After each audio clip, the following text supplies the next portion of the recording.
Hey, what's up, guys? Good morning. This is Saturday morning. It is 8 o'clock, actually 8:05 Central Time. And welcome to my first Saturday morning live. So I have my coffee, just like I said I would. Hopefully you guys have your coffee too, so we can get a little nice discussion going.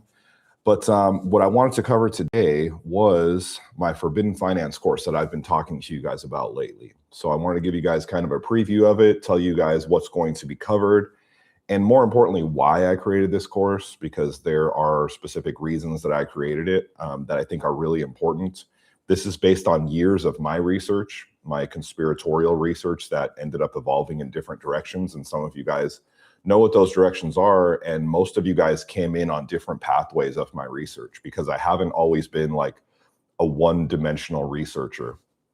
Through the process of sort of researching the grand conspiracy, I've taken different routes over the years, and they do all run together. It's very important to realize and acknowledge that they're all interlinked. However, it takes you a while to figure out that they're all interlinked.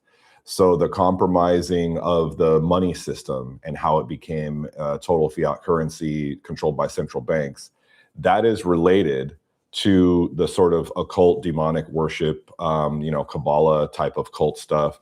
That's related to the human trafficking. That's related to, wars in places like Gaza. It all interconnects. It's not necessarily directly related, but they are all part of the same beliefs and operations by the same interrelated group of people. And they do all connect based on their malevolent belief system that I call inverted morality.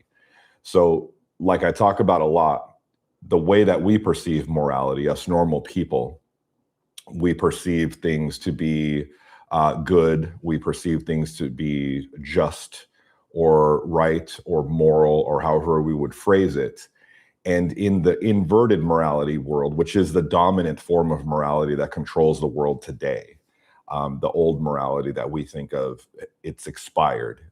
It applies to us, but it doesn't apply to the people who are running the show.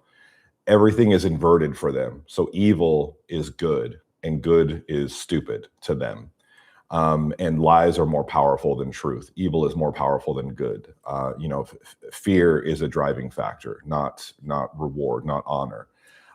Things like that. So whatever seems like a traditional form of morality to you, if you invert it, it will make more sense in understanding the way that the people in charge of basically the whole world, certainly the Western world, how they operate. And it's been like that for thousands of years. They have had their belief system for thousands of years. It takes a long time to kind of process that. And most people aren't ready for that, especially because the source of their belief system is also the Bible. But they read the Bible in an inverted way. They don't read the Bible the way that you were taught to read it. They read it in the opposite way. So when, it takes you a while to do that. And if you're really interested in that aspect of the research, if you want to go down that rabbit hole and understand the more, the complexities and the nuances of their morality, and in particular, the way they read the Bible and how they interpret that, I have another course on that. It's called my Talmudic Teachings course. That course, it goes deep into the Talmud itself, which is the real holy book of Judaism. The Talmud is based on the Torah, and most people think the Torah, which is the first 5 books of the Old Testament, most people think that's the original sort of holy book of Judaism, and that's just not true.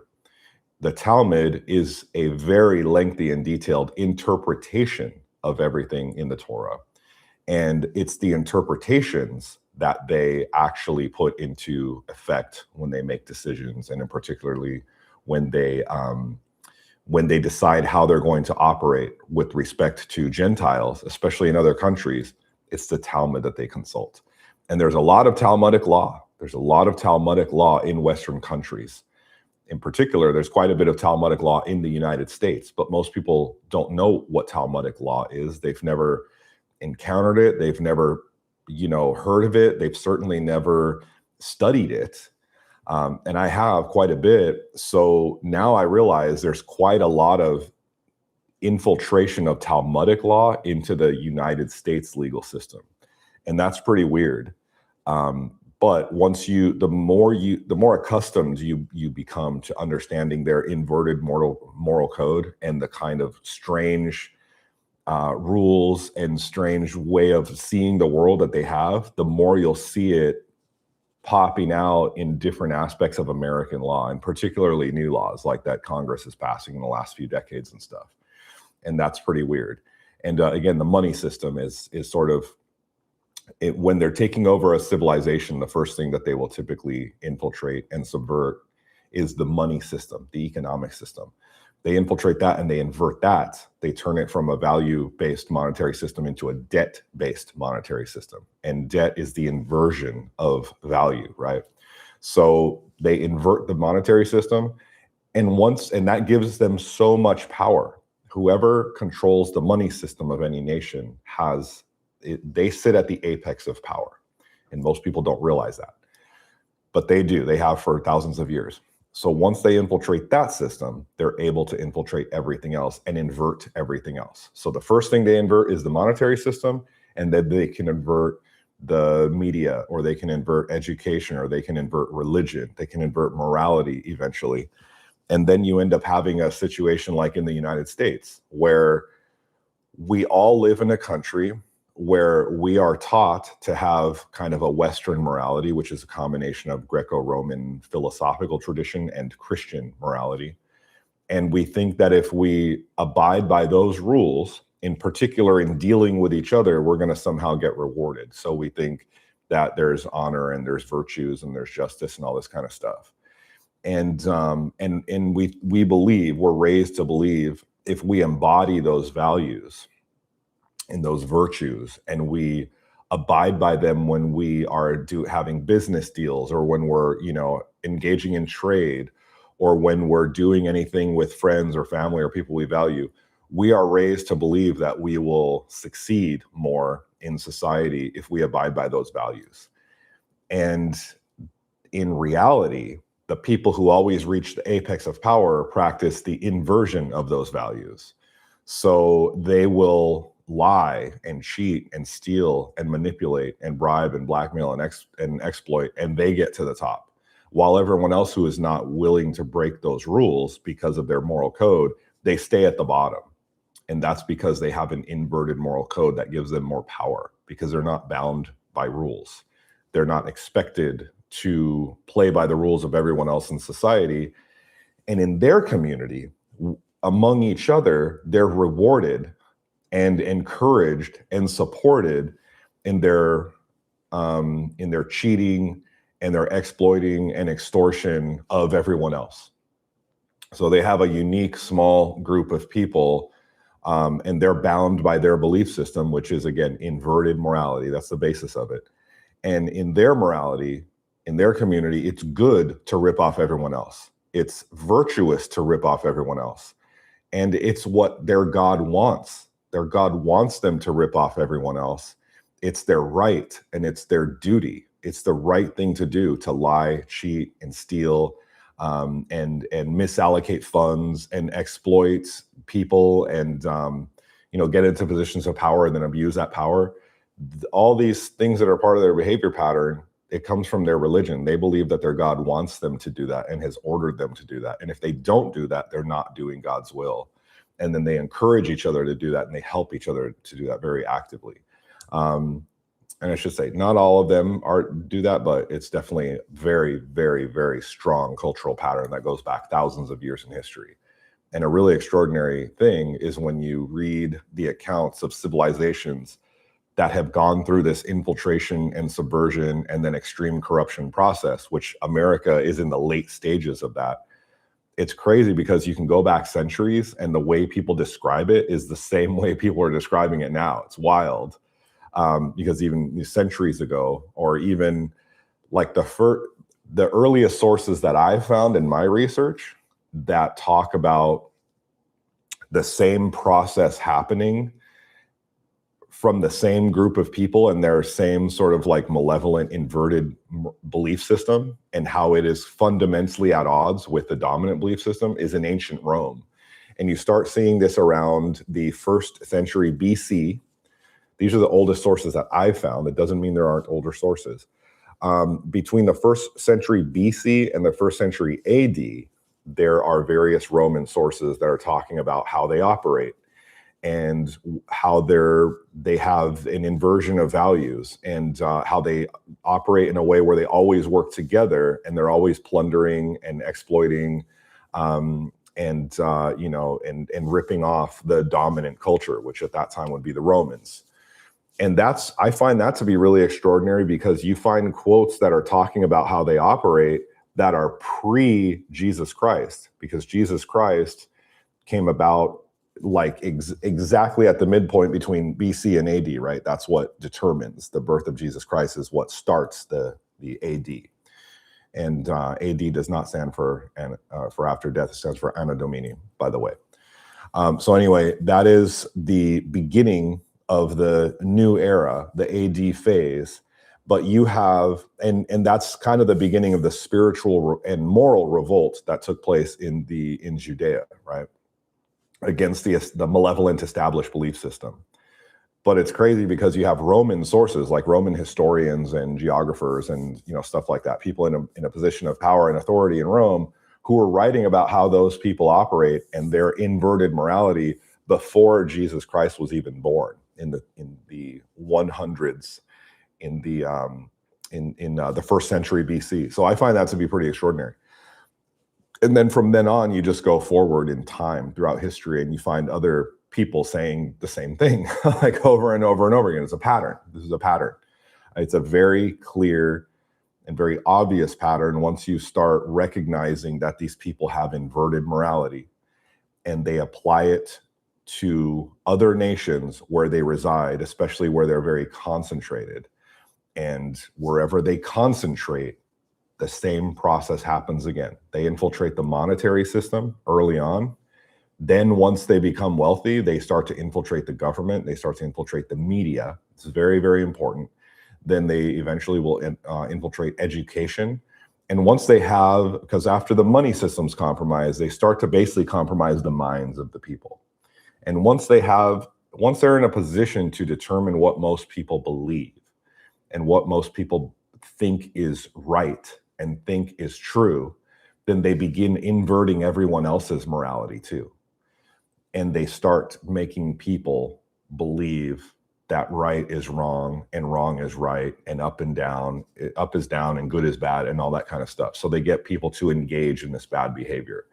However, the other people generally don't thrive as much as they do, because they're not as experts in the inverted morality, and they don't have the sort of the unification under the inverted morality belief system to where they help each other out. So instead, other people are kind of, they're morally and spiritually destroying themselves by doing bad things, bad for themselves, bad for their community, bad for their country. And it's mostly as a result of temptation. The temptation is what's leading them astray. But their in-group, they help each other out. They maintain this sense of community, and they help each other out, and they enable each other to parasitically take advantage of and harvest wealth off of the dominant community. And this is a pattern that's happened many, many times. The last time it happened very obviously, in a very, very clear and obvious, very well documented, very well recorded way, was in Germany in the 1920s and 1930s. That's called the Weimar era. And there are many, many similarities that Weimar Germany had with the United States. There's so many. It's like a joke almost. How shockingly similar the Weimar Germany conditions were to the United States. A very big difference was that Weimar Germany was super broke, and it was struggling a lot with hyperinflation, basically a worthless currency. And that's very different from the United States, because culturally and socially, we're very similar to what's going on in the Weimar Germany. And the same group of people, the same tribe, they controlled all of the media and the arts, and the press and the news. They controlled it all in Germany, and that's how they were able to influence people to go so astray. And they also control all of those same things in the United States. But monetarily, Germany was very weak. Monetarily, America is very strong. We have a very strong currency system and a very strong dollar. And that, to a large extent, is the result of the petrodollar regime, which is based on oil and energy more generally. And right now, America's on a campaign to seize control of basically the whole world's oil in order to strengthen that regime. So that is a big difference. And what's important to realize about that is because wealth kind of determines the status in the world of everybody. Wealthy nations, just like wealthy people, are listened to and taken seriously. Why? Because wealth is power. So it doesn't really matter if a nation is morally right or not, just like it doesn't matter if a person is morally right or not. Like Elon Musk is about to be the wealthiest person on the planet. And he has already been that before, but now his wealth is going to go into the stratosphere. And I've been following Elon Musk quite a lot for a long time. I've talked about him many, many times in my content. I have talked about him extensively in my Forbidden Finance group, which is my investment-based group based on this inverted morality that runs the world and how it runs finance too and big business. So I made a prediction very early on. When did I make this prediction? Years ago, that Elon Musk will be the first trillionaire. I said this years ago. Why was I so sure that he will be the first trillionaire? It's not because he's so wealthy, it's because he's occult aligned. It's very obvious that he's occult aligned. He's a very big champion of the New World Order. He's aligned with the New World Order end times prophecy goals. And it's very clear. He's made this abundantly clear for years. And that's why it's so bizarre to me that the right wing ever really believed anything Elon Musk says. And I completely disengaged from the Republican Party years ago because I realized how stupid they are.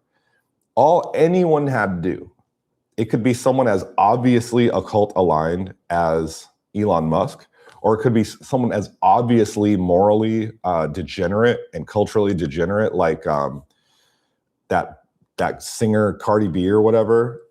Like you have these extreme people who are extremely outside of the sort of dominant right wing and their worldview and their value system and everything.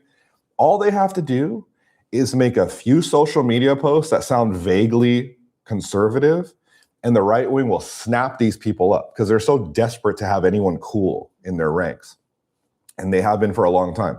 So as soon as anyone, no matter how degenerate they are, no matter how obviously opposed they are to everything else the right wing stands for, if they all they have to do is make a few social posts and the right wing sucks them right in. It is comical. It's so outrageous.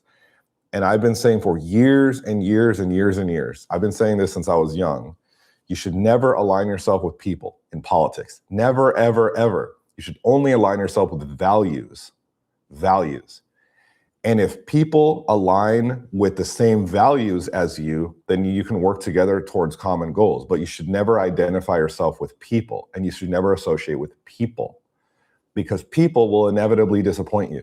They always do. They either fail morally or spiritually because they're weak, or more often than not, they're actually just infiltrators, and they're being controlled by powers behind the scenes in order to manipulate the masses. I've been saying this for years and years, and of course, nobody listens to me because I'm nobody, because I have no money. So if you don't have money and you don't have fame, no one listens to you. So who they do listen to is people with money and fame. So I've been seeing the right wing being led astray for years and years, and I'm just over here you've got to be kidding me. You have to literally be kidding me. What is the right wing doing? This is back when I identified with the right wing. Why are they associating themselves with all these degenerates? And of course, it's because the right wing was being infiltrated and taken control of, so that it could be the other puppet master's hand. They control the left wing, they control the right wing, and then they just get these two groups of idiots to clash with each other. And it's all been by design. So Elon Musk, who was a lifelong Democrat and had lifelong left-wing goals, just like Trump. Most people, I can't believe most people don't remember that Trump was a Democrat all his life. I've been following Trump his whole life. He was always a Democrat. And then the first time he ever identified as a Republican was in 2015, when he declared that he was going to run for president for the 2016 election.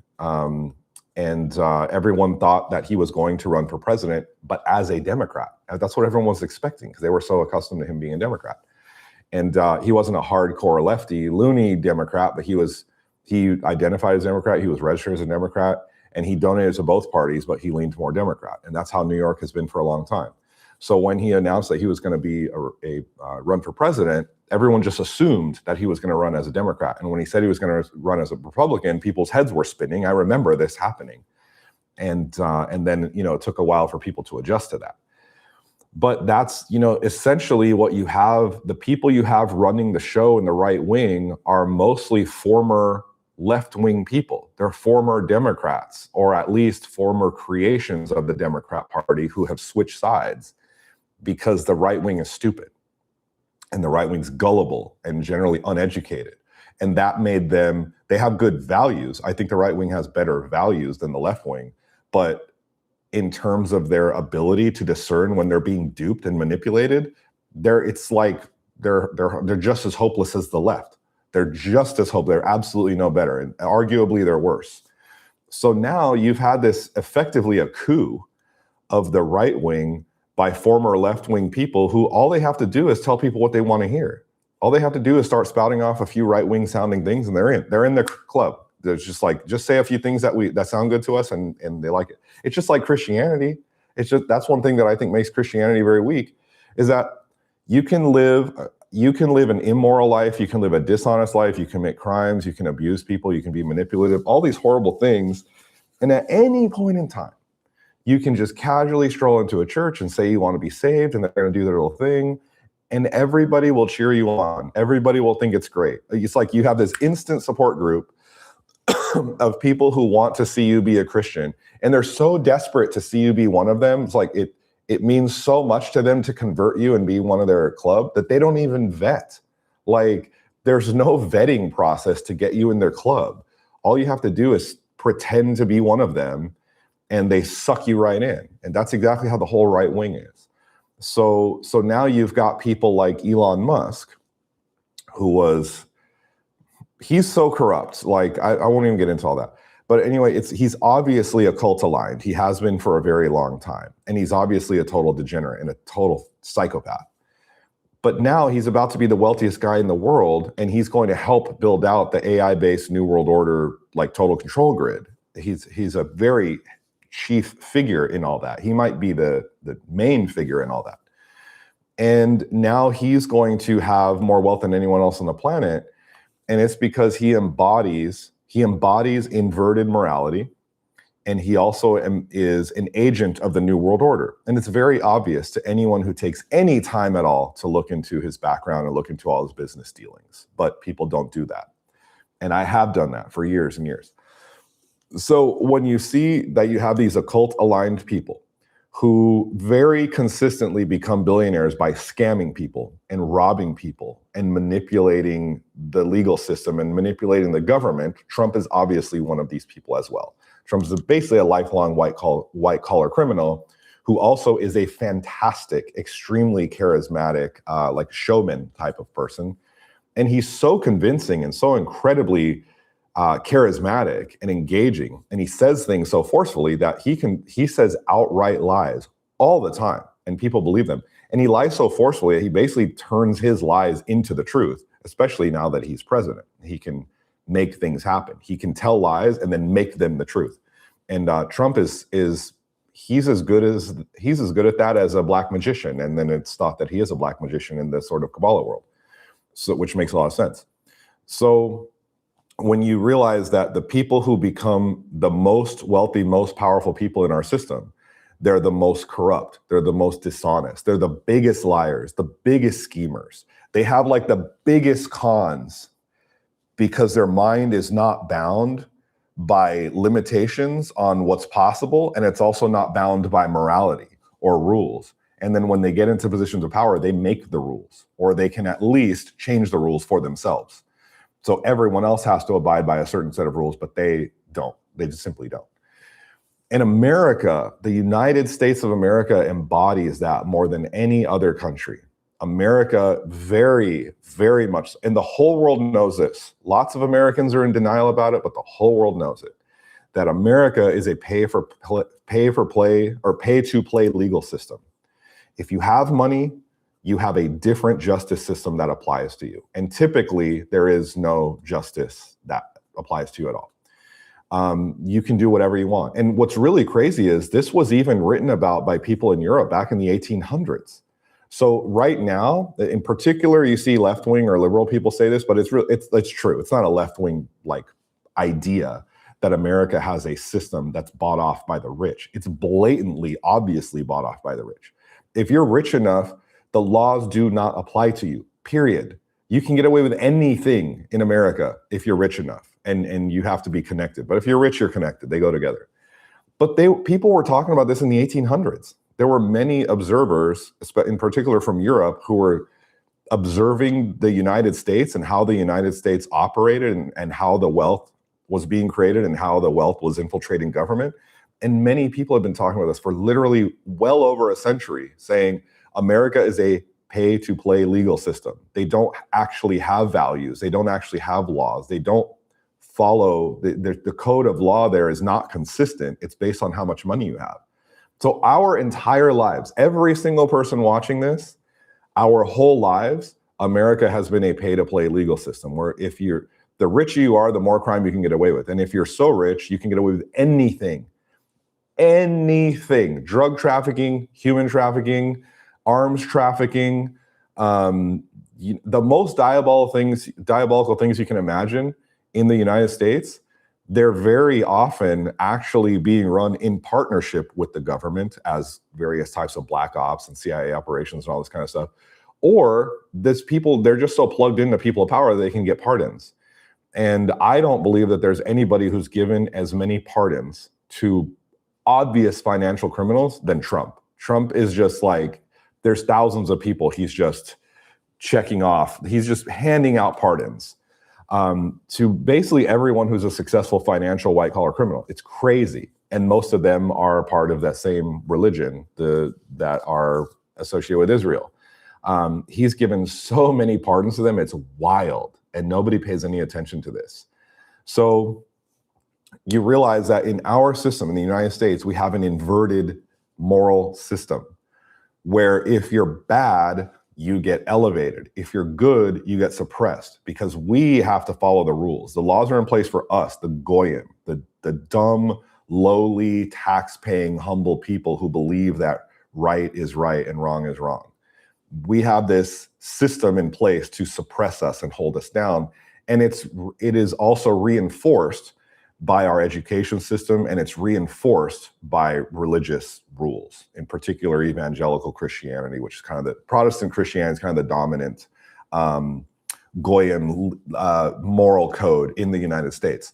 But it's really just a system to keep you compliant and keep you powerless, while the real powerful people have inverted morality, where the more they abuse people, the more they exploit people, the more they engage in all of this crime and corruption and deception at a mass scale, the more wealthy and powerful they get. And you can get wealthy and powerful very, very quickly in the United States if you're aligned with that system. If you have inverted morality and you're also part of their club.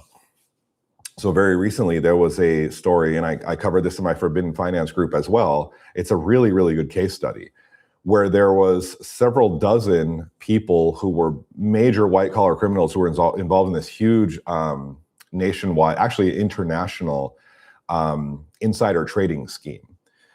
They had basically bought off a whole bunch of people who were primarily corporate lawyers, chiefly in the mergers and acquisitions thing, but also they had other people like insurance agencies and like claims adjusters and stuff who kind of get involved in like risk assessment of these types of like big deals. And anyway, they had this whole ring. It's like 30 or 40 people, and they were doing like tens of billions of dollars in insider trading for like 15 years. They were running it, and doing it internationally, and just it's really fascinating the way this thing works. I'm not going to get so into the details, but it's this really complex international organization. Well, guess what the religious organization was that was at the center of all this? It was Chabad Lubavitch. Chabad Lubavitch is a Kabbalist sect of Judaism, and it happens to be the exact same one that Jared Kushner is a part of, along with Jared Kushner's father. And their name is not even Kushner, it's Berkowitz. And his dad, who's named Charles Kushner, is actually his real name is Shannon Berkowitz. And Shannon Berkowitz was a very top tier white collar criminal for most of his life. He actually got convicted on many, like a dozen counts of white collar crime and went to prison. Then he was pardoned by Trump, and then he was made the ambassador to France. So right now he's the ambassador to the nation of France.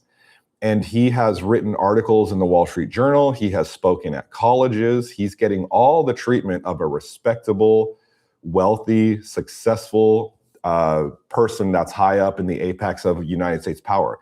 And he is a Shabbat Lubavitch, ex-con, white-collar criminal who has had his whole life turned around simply by being aligned with that cult and by being aligned with Trump.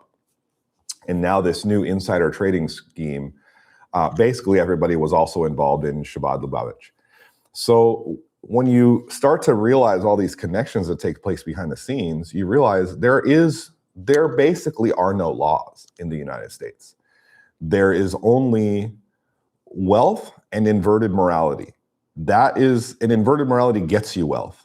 So once you have inverted morality and you realize that what makes you successful in the United States is lying, cheating, stealing, white collar crime, engaging in lawfare, using the legal system to pummel your opponents and destroy people, the legal system in America has nothing to do with what's right, nothing whatsoever to do with rights. It's not even, the legal system in America doesn't even attempt to do what's right.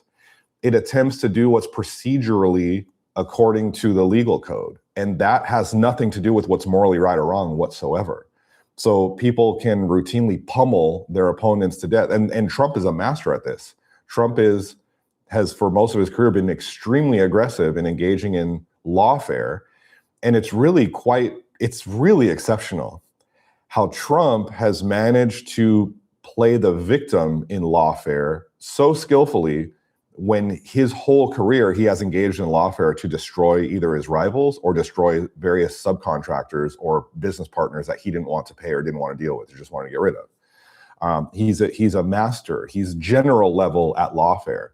But then, coming into the gullible right wing and being a brilliant showman and having this whole persecution game, which was played against him, which is now looking in retrospect, it's obviously that was all a big show to create his sort of hero myth.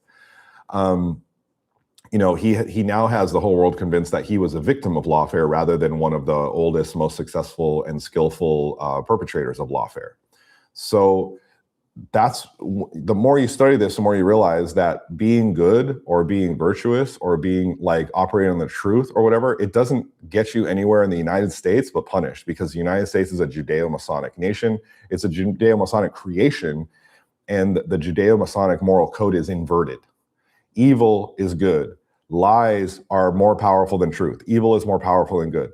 And so on. So whatever is bad gets rewarded. Whatever is good gets punished and suppressed, and it just holds you down.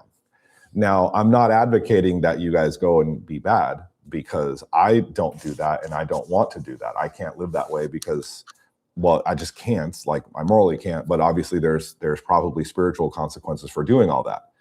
But again, they believe their God wants them to do all this. That's why they sleep so well at night, doing genocide and doing like mass scale plunder and all this kind of stuff, because in their mindset, in their value system, their God wants them to do all this. It is rewarded behavior by their God when they exploit and deceive and plunder the masses, the inferior masses, the Gentiles, right? So I'm not advocating you do that, but what I do advocate is that you understand this system and how it has infiltrated the money system and the world of big business and the world of government, because all these things run together. Banking is the manifestation of the inverted money system. And I'll explain that more in a little bit. But the inverted monetary system, where they turn value-based money into debt-based money, the agents of that are banks. And the banking system is the source of all this inverted money. They create all the money, but they create debt. All money is debt. Money is debt, okay? That is a hard concept for a lot of people to understand, but you really have to understand that to understand everything else. The issuance of money itself is created by debt. That's why America has 40 trillion in debt, and it's never, ever going to be paid off. It's impossible to pay off, and it's only going to grow. So when you realize the money is debt, then the only people who are in a position to get this endless money are in the position to borrow it. And that's chiefly going to be, so the banks are the agents of this debt-based money. They distribute it, and the recipients are government and big business. And with the government and big business partnership, they can essentially achieve anything they want to do. Any goal, they can fund any war, they can build any system, they can do anything because money is unlimited, because they have infinite capacity to borrow it. You don't have infinite capacity to borrow it.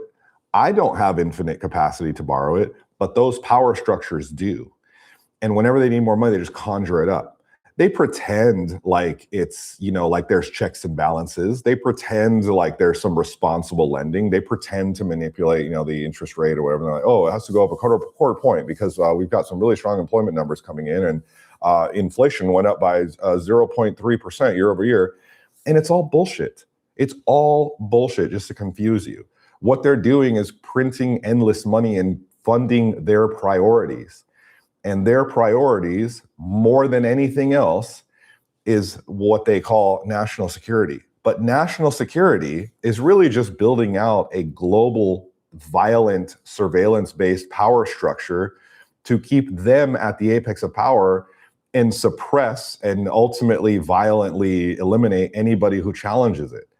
And the number one people, the biggest threat in the whole world to their power is the American citizens. Us. National security is not to protect Americans from outside threats. They are the outside threats, and they control the outside threats. Terrorism and all that stuff, they control it. The national security state is to protect them from us. And we are going to build out the infrastructure that protects them from us. We're going to do it with our investments and with our taxes and with our debt that's going to be passed on for generations. That's just the way it works. There's nothing you can do about it. You can't stop it. And that's disheartening, but that's simply the way it is. So no matter how much people protest, no matter how much people complain, no matter how much people, like I get DMs from people every single day saying, we need to do this, we need to do that, we need to stand up for this, we need to stand up. Well, look, if you are sitting there in your pajamas or on your couch or on the toilet and you're DMing me, we need to do something, what you're really saying is, I need to do something. You want me to do something. You're not doing anything. You're just sending a message. And multiply that times the whole political system. Everybody's saying we need to do something, but by saying we need to do something, they don't want to do anything. They want other people to do it. They just want to pass on the sense of urgency. It's like a distribution of responsibility away from themselves. And people believe that by making comments or by sending reels or by signing a petition, they're doing something. But all of those actions are actually a perceived way to pass on the responsibility to someone else. And it's brilliant because our whole political system operates that way. But in reality, all of those actions make no difference whatsoever. The only thing that makes any difference is money. That's it. Where the money goes, that's it. And the legal system aids in that. So you have to have a combination of financial power and legal power to work. That's why they infiltrate the government. But with the data center thing, for example, the money flowing into data centers is virtually unlimited. And then you have the government, which is aiding the creation of the data centers, just like how Trump made an attempt. I don't know if it was successful. I don't recall if he actually signed this executive order. I believe he did sign the executive order, but it's being challenged or something along those lines.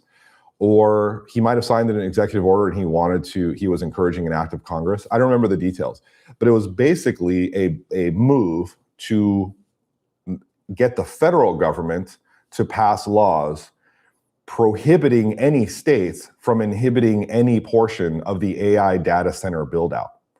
Why would they do that? Why is the federal government so obsessed with like tying the hands of state governments to manage what goes on in their own states? Because originally the way the whole United States was conceived is that it was supposed to be a collection of individual governments that only had a parent entity to get them all together and on the same page for certain fundamental reasons, like interstate commerce and national defense.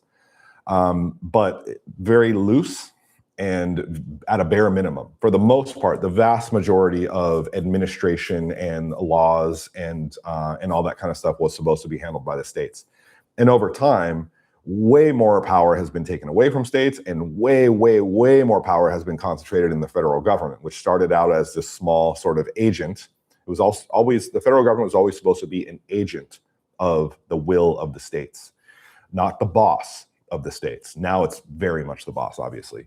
And that chiefly has to do with the money system, because that's where money comes from. And before this system, by the way, the states issued their own currency. A lot of people don't know that. It was called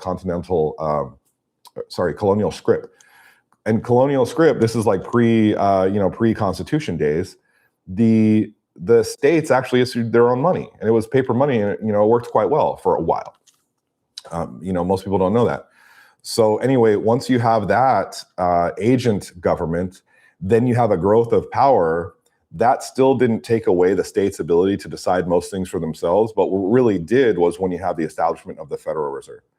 And when you have the establishment of the Federal Reserve, which is the nation's first central bank, although it wasn't called a central bank, that's when the privately owned central bank and the federal government are now working together to fund virtually infinitely anything that they want to do. And historically, whenever a country starts to get a central bank, they start to engage in wars, because now they have unlimited money to fund those wars, and war is the best business on earth. That's a rule that you guys should remember. War is the best business on earth. It's the most profitable, it's the most limitless. And what's really extraordinary about war as a business is it has nothing to do with winning or losing. In fact, you don't want to win when war is a business. What you want to do is prolong. So you get involved in wars. An optimal war can't be won. And it should be known that it can't be won. That way the people don't expect it to be won. If you can get your nation involved in a war that is unwinnable, but also it would be morally wrong or logically wrong to back out of it, so you can just prolong it as long as possible, but also no one really expects you to win because winning is perceived to be impossible. That's an ideal war in the inverted morality world. And obviously the United States has been doing that for a long time. The best example of that ever is Afghanistan, because we're in a war for Afghanistan for a total of 21 years. And we went there to kick out the Taliban. And at the very end, all we did was bring the Taliban right back in, a much more strong Taliban, much more strong because they purged all their weak. The only people remaining in the Taliban after 21 years of research are going to be the most hardcore badasses, right? And those are the people that we replaced them with. So really what we did is purge them of all their weakness and made them much stronger. And then casually left them $85 billion worth of military equipment to now build up a whole national army, right? So that is the ultimate example. And then all that had to be replaced. So now the defense contractors get to take that lost military equipment and get huge government contracts to replace it. And that's good because that's demand for their newest, latest, machine creations. So that's the way it really works. War is a business. And the best business is prolonging war, and the wars should be unwinnable wars. That's a perfect example of how the United States operates. And historically, that's an invention of the Jewish central banking system in Europe, like the Rothschilds. But it wasn't only the Rothschilds. People think that there were probably at least a dozen other very powerful Jewish banking families that were all interrelated. The Efrusi family was one. The Warburg family was one. There's another one I can't remember at this time, but it wasn't just the Rothschilds. A lot of people say Rothschilds. These are just shorthand ways that people who are not very educated or well-informed just say things. The Rothschilds do everything. It wasn't. It's a whole belief system by a whole group of people. And there's lots of very powerful bankers in that group of people going back centuries. And they share a worldview and they share a belief system. So it's not just 5 Rothschilds brothers and people think, oh, it's just a Rothschild, they're just really bad. No, it's a belief system. And it is based on inverted morality where bad is good. Evil is good. It's a positive thing in their religion to be evil, to exploit, to plunder, to deceive. These things are rewarded in their belief system. So they not only eagerly engage in them, but they feel like they're doing the right thing. In their mind, it's the right thing to do all this evil, bring all this destruction to the world, to people who are not them. So anyway, that happened, and that's how Europe just got plunged into war after war after war. And a really good description of how that works is in the Protocols, by the way, which I have an ebook that is essentially like a Cliff's Notes version of it. I call them Cato Notes. It's a Cato Notes version of the Protocols. So rather than reading the whole thing, which is lengthy and somewhat complicated and also written in 18th century literature style, which is far, most people can't read that. So rather than do that, I boiled it down into like the most essential. So I give you the whole context of the Protocols, and then I go through them one by one and explain what they're saying along with a bunch of quotes. And there they lay out that one of the primary things, one of the primary mandates in getting all these countries to go to war is to make sure that they don't achieve any territorial gains or losses. What does that mean? Well, typically when a country is successful, historically, when a country is successful at war, they take over territory of the countries they defeat. And that's how empires get expanded. So if two nations are at war, they fight. One is dominant. It typically would really be especially cruel to the other side, slaughtering everyone, burning down their villages, raping their women, killing their children or putting them into slavery, all that kind of stuff happened for most of human history. So very high stakes. But then that territory would immediately be taken over and absorbed into the new empire. So the new empire would add that to their territorial holdings and grow bigger. And then from that, they could add to their economy. They could add to their armies, because they would usually take the armies and either destroy them in battle or cause them to kind of like switch loyalties. And so that's how that would work.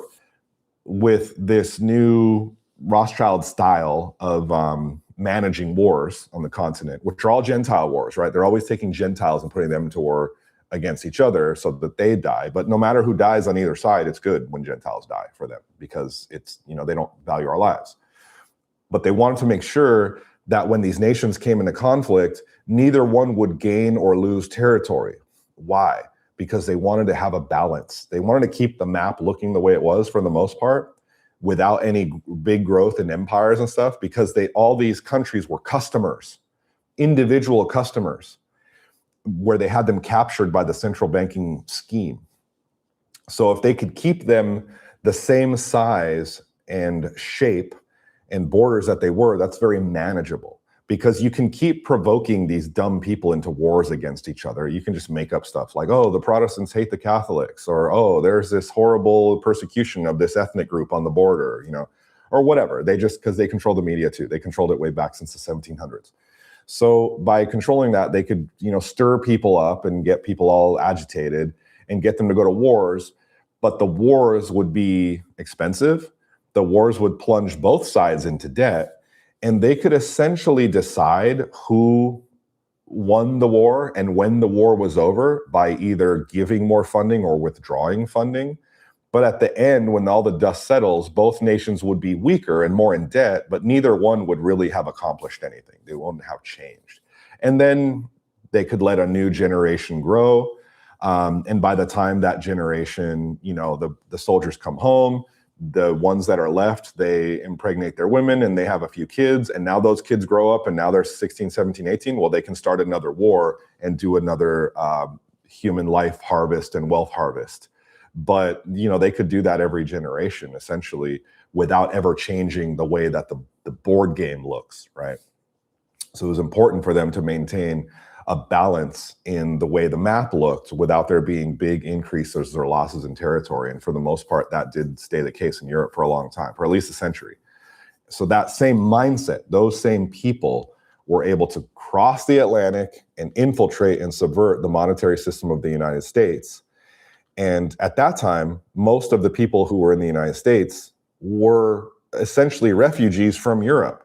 And they knew what was going on in Europe. They were tired of the never-ending wars. They were tired of all the nonstop tension and all the European bullshit. Most of the people in the United States were the people who fled from that and wanted to build a new country where they could participate economically, in business. They could have their own communities. They could have land. but not be at war with each other. They could participate with each other, but also have their own individual things. So you had Czech communities and German communities and Irish communities and all this kind of stuff. And they would work together, driving the economy forward, but they wouldn't be at war with each other for these ridiculous reasons. So when the idea of central banking came over to the United States, most people were opposed to it. And the bankers, they always win because money is the most powerful force in the world. So all they had to do was create a few, economic crises, and they gained control of the media, and they started pumping out into people's minds that the solution to this would be a central bank to stabilize things. And eventually, through a whole bunch of manipulation, the Federal Reserve Act was actually, it's kind of brilliant how they were able to just whip everybody's minds into mush in order to pass it. But even when they passed it, people didn't really believe in the Federal Reserve Act. That's why they passed it on, I'm pretty sure it was December 23rd at about midnight. It was like a Friday night at midnight, a couple days before Christmas. Really good time to pass a law that nobody likes and nobody wants. That's how they do it. That is a weakness. That's a fundamental flaw in the American system. For us, it's a flaw. For them, it's optimal that the system works that way because they can parasitically exploit it. So they keep it that way. You notice that anything that would make the country actually function better is never done. I mean, don't you think after that, after a nation-changing revolutionary law was passed in the middle of the night, a couple days before Christmas, don't you think Congress should have come back and said, whoa, we need to totally rethink the way that we do this because this system ain't working, because we literally just went on Christmas leave. And this is before, cell phones or even phones, by the way. So they would have come back and be like, wait, what was passed? You would think that they would fix that, but no, they don't, right? Over 110 years later, we still have that same system where laws can be passed by a small group of people, in the middle of the night. Now we have a better reporting about it, especially with social media, but the system itself hasn't changed. Do you ever wonder why that is? Why doesn't anybody think why this isn't fixed? Because it's supposed to work that way. Everything is inverted. I can't stress that enough.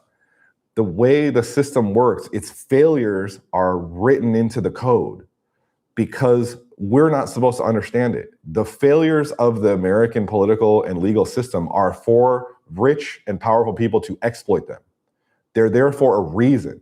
They are switches that they can throw, not us, them.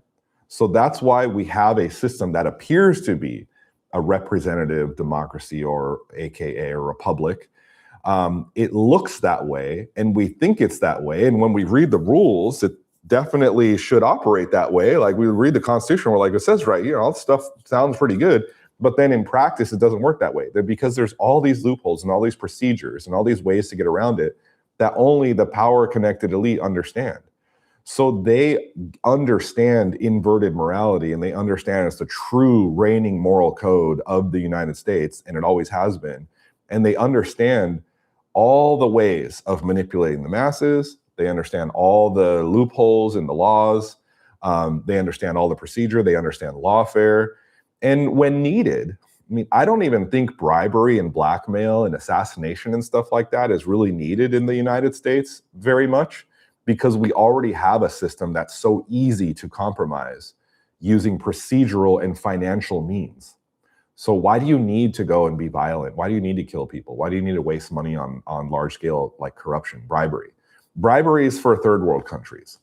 First world countries have established weaknesses in the financial system and in the procedural legislative system that allow the wealthy elite parasites to get away with anything. The system works as it's designed, and all of its weaknesses were written in so they can exploit them. While we, us idiots, we believe in the system, and we believe in the Constitution, and we believe in democracy or republic or whatever. We're willing to even die for these things. I was certainly there. I was certainly willing to die for all these things before I knew anything. But actually what we're doing is we're defending a system that on the surface sounds inspiring and moral and just. And we would really like to see that work, but it's not how it works. That's just the surface level. All the operations, all the real business goes on behind the scenes, and it's in everything about how the world really works is in between the lines. It's hidden underneath the surface. It's in the rules. It's in the bylaws. It's in the, in the revisions, all that kind of stuff. That's where the truth lies. On the surface, nothing is real. Absolutely nothing. Nothing at all. The money system's not real on the surface. Big business is not real on the surface. The stock market is not real on the surface. The United States government is not real on the surface. The whole entire military apparatus is not real on the surface. The whole purpose of the United States military is to project violent power out to the world in order to conquer resources, in order to make sure that the wealthy financial elite of the United States and also internationally stays in power. And also what they're building up now is the equivalent of that, chiefly through AI and data centers and surveillance, to oppress us and control us, the American people. And that's their highest priority right now. That's why there's so much money going to AI and data centers, because all this money is flooding into that. And, because it is publicly funded, there's companies that they appear to be amazing investments because their stocks are shooting into the sky. But why are their stocks shooting into the sky? Because there's so much investment going to these companies.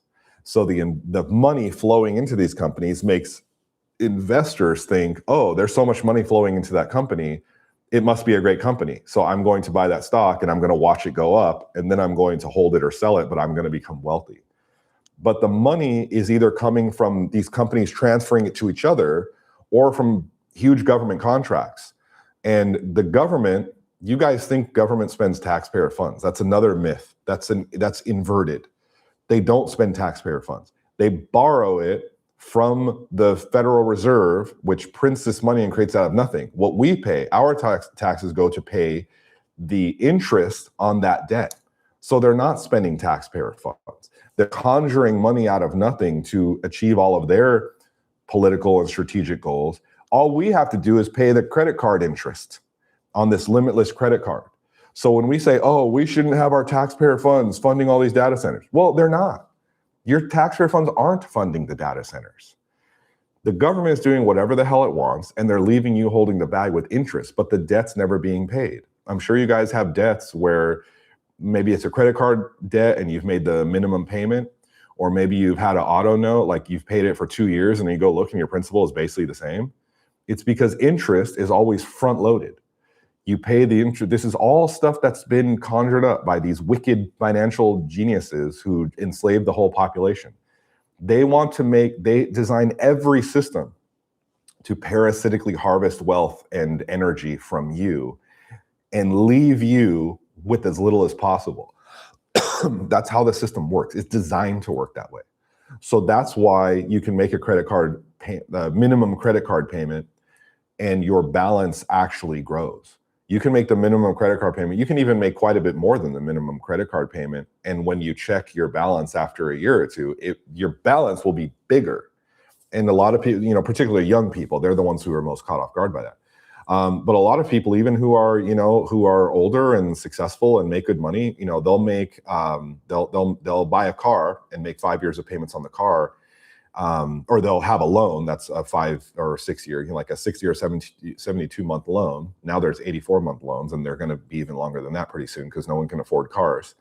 But anyway, they'll divide that up into payments. They'll be like, okay, I can afford that payment. I'm going to buy this car. And then you have all the interest front loaded. So you don't make a payment every month that has an equal amount of principal, which is going to the balance, and then interest on top of that, which is what you're paying to borrow the money. What they do is they stack it so that actually in the very early stage of the loan, there's virtually no principal at all and all interest. And it stays like that. And it goes, so your early payments are very, very little principal, lots of interest. And then it scales over time. So around the middle, it's 50-50. And then as you go, the interest gets less, and then the principal becomes more towards the end. So you're not really making any dent in the money that you owe the bank for your car until 2-3 years in. That's when you start actually making a dent in your debt. And what's crappy about that?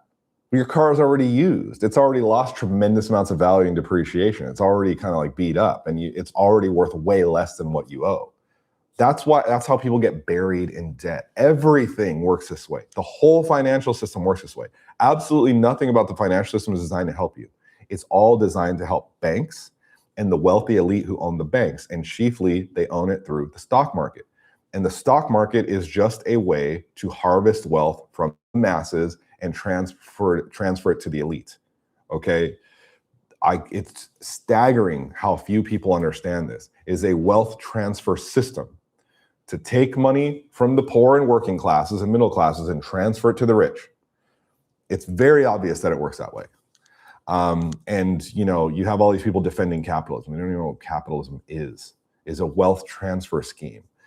The best thing you can do, literally the only possible lifeline that you have to keep yourself from being stolen from all day, every day for the rest of your life and ending up with nothing, is to grab onto the coattails of these evil, corrupt, malevolent financial elites who run this parasitic wealth extraction scheme and have them pull you up with them. That is investing in their enterprises. If you take your money, because as of right now, you still have the ability to take your money and invest it in what they do. Your vote means nothing. Your constitution means nothing. Your political activity means nothing. All the energy and all the money that you spend donating to certain political parties or certain individuals in politics, like there's always the left, they love this Mamdani guy in New York, and the right, they love this Fishback guy. They're all actors. They're puppets. Why? How come you guys know that they're puppets, but then a new puppet comes and then you guys believe in the new puppet? The last guy, you finally figured out he's a puppet and it makes you sad or whatever, but then some new guy comes along and says, oh yeah, that guy's a puppet, but I'm the real deal. I'm gonna change things. And then everyone starts to believe it. Don't you guys get that the system itself is the con? And all these people are just puppets and actors in the con, and they're designed to maintain the con for as long as possible, just like the wars I explained earlier. Wars are not meant to be won. The only people that win in wars are the people financing them and the people building weaponry and material for those wars. Contractors, defense contractors and banks. And politicians win in wars because they have the ability to convince people that the war needs to be won, and the best thing you can do is keep them in power so that you don't have a change in leadership in the middle of a war. And people fall for this stuff. It's crazy. It's crazy how many people fall for these blatant cons. Everything's a con. Everything's a lie. All day, every single day. Everything in the news is a lie. Everything in business is a lie. I don't mean your businesses, like small, like locally owned businesses. I mean big business, stock market traded businesses. Everything in the government is a lie. Everything. And yet you guys fall for it. You fall for it over and over and over and over and over. There's boomer age people who've been falling for it for 80 years. And they raise kids who are in their 60s, and they've been falling for it for 60 years. And their kids are in their 40s, like millennial age, like me. And most of you guys are falling for it. And you're going to raise your kids to fall for it. Don't you guys realize it's all a never-ending scam? And it's so big. The scam is so big and so global, and it permeates everything that it's hard to discern. But I make perfect sense of it. Everything that I just explained to you guys is the way that it is. You can go back and listen to this talk later, and you can try to poke holes in everything I said and do your own research and try to prove me wrong, and it'll never happen. All you're going to do is find a bunch of narrative that's saying how things should be, but it's not that way. Of course, there's a way that things should be that way. But that's all propaganda to get you believing that changes can be made and the world could be a better place. And the system works, but it has weaknesses that we can address if we come together as a community and blah, blah, blah. It's all bullshit. It's all bullshit. The system was corrupt from the very start, and it's been honed and perfected for centuries. And today, the way it works is so optimal for that elite, malevolent ruling class for whom the government is an exertion of force and violence to keep us in line. The financial system is a transmission vector of energy and value from us to them. That's how it works. They extract value from us and transfer to them. That's how the whole system works. That's how the stock market works. That's how the monetary system works. That's how all of banking works. Okay? And the sooner you understand that, the sooner you'll realize that you have no chance whatsoever if you keep following the establishment's rules. If you keep trying to make it what you want it to be, like projecting your morality on it, you can try with all your might for till your dying breath to project your benevolent Western Christian or Greco-Roman Stoic philosophy onto the system, and it'll never ever work because the system cannot be impacted. The evil is too powerful. It's too powerful, and the corruption runs too deep, and it's permeated everything. So all you're going to do is exhaust yourself. You're just going to wear yourself down saying, oh, the system should be this way. It should work this way. And if we, republics are great and democracy is great. And if we just invest, if we just got some better people, or if we just organized, or if we just got some maybe if we made a third party, which will never happen. There's all these ways that we psyop ourselves thinking it's a good system. The system's not the problem. We just need some fixing. It just needs a little bit more effort. We need to put a little bit more into it. We need to try a little bit harder. That's exactly what they want you to believe. That is exactly what they hope you never lose, because you'll never realize the system itself was created by these people to be invincible and to keep you in a state of perpetual extraction of your wealth, your ideas, your creativity, your hard work, your productive labor, while they do nothing. They do absolutely nothing. They do less than nothing because they're parasites. They just harvest.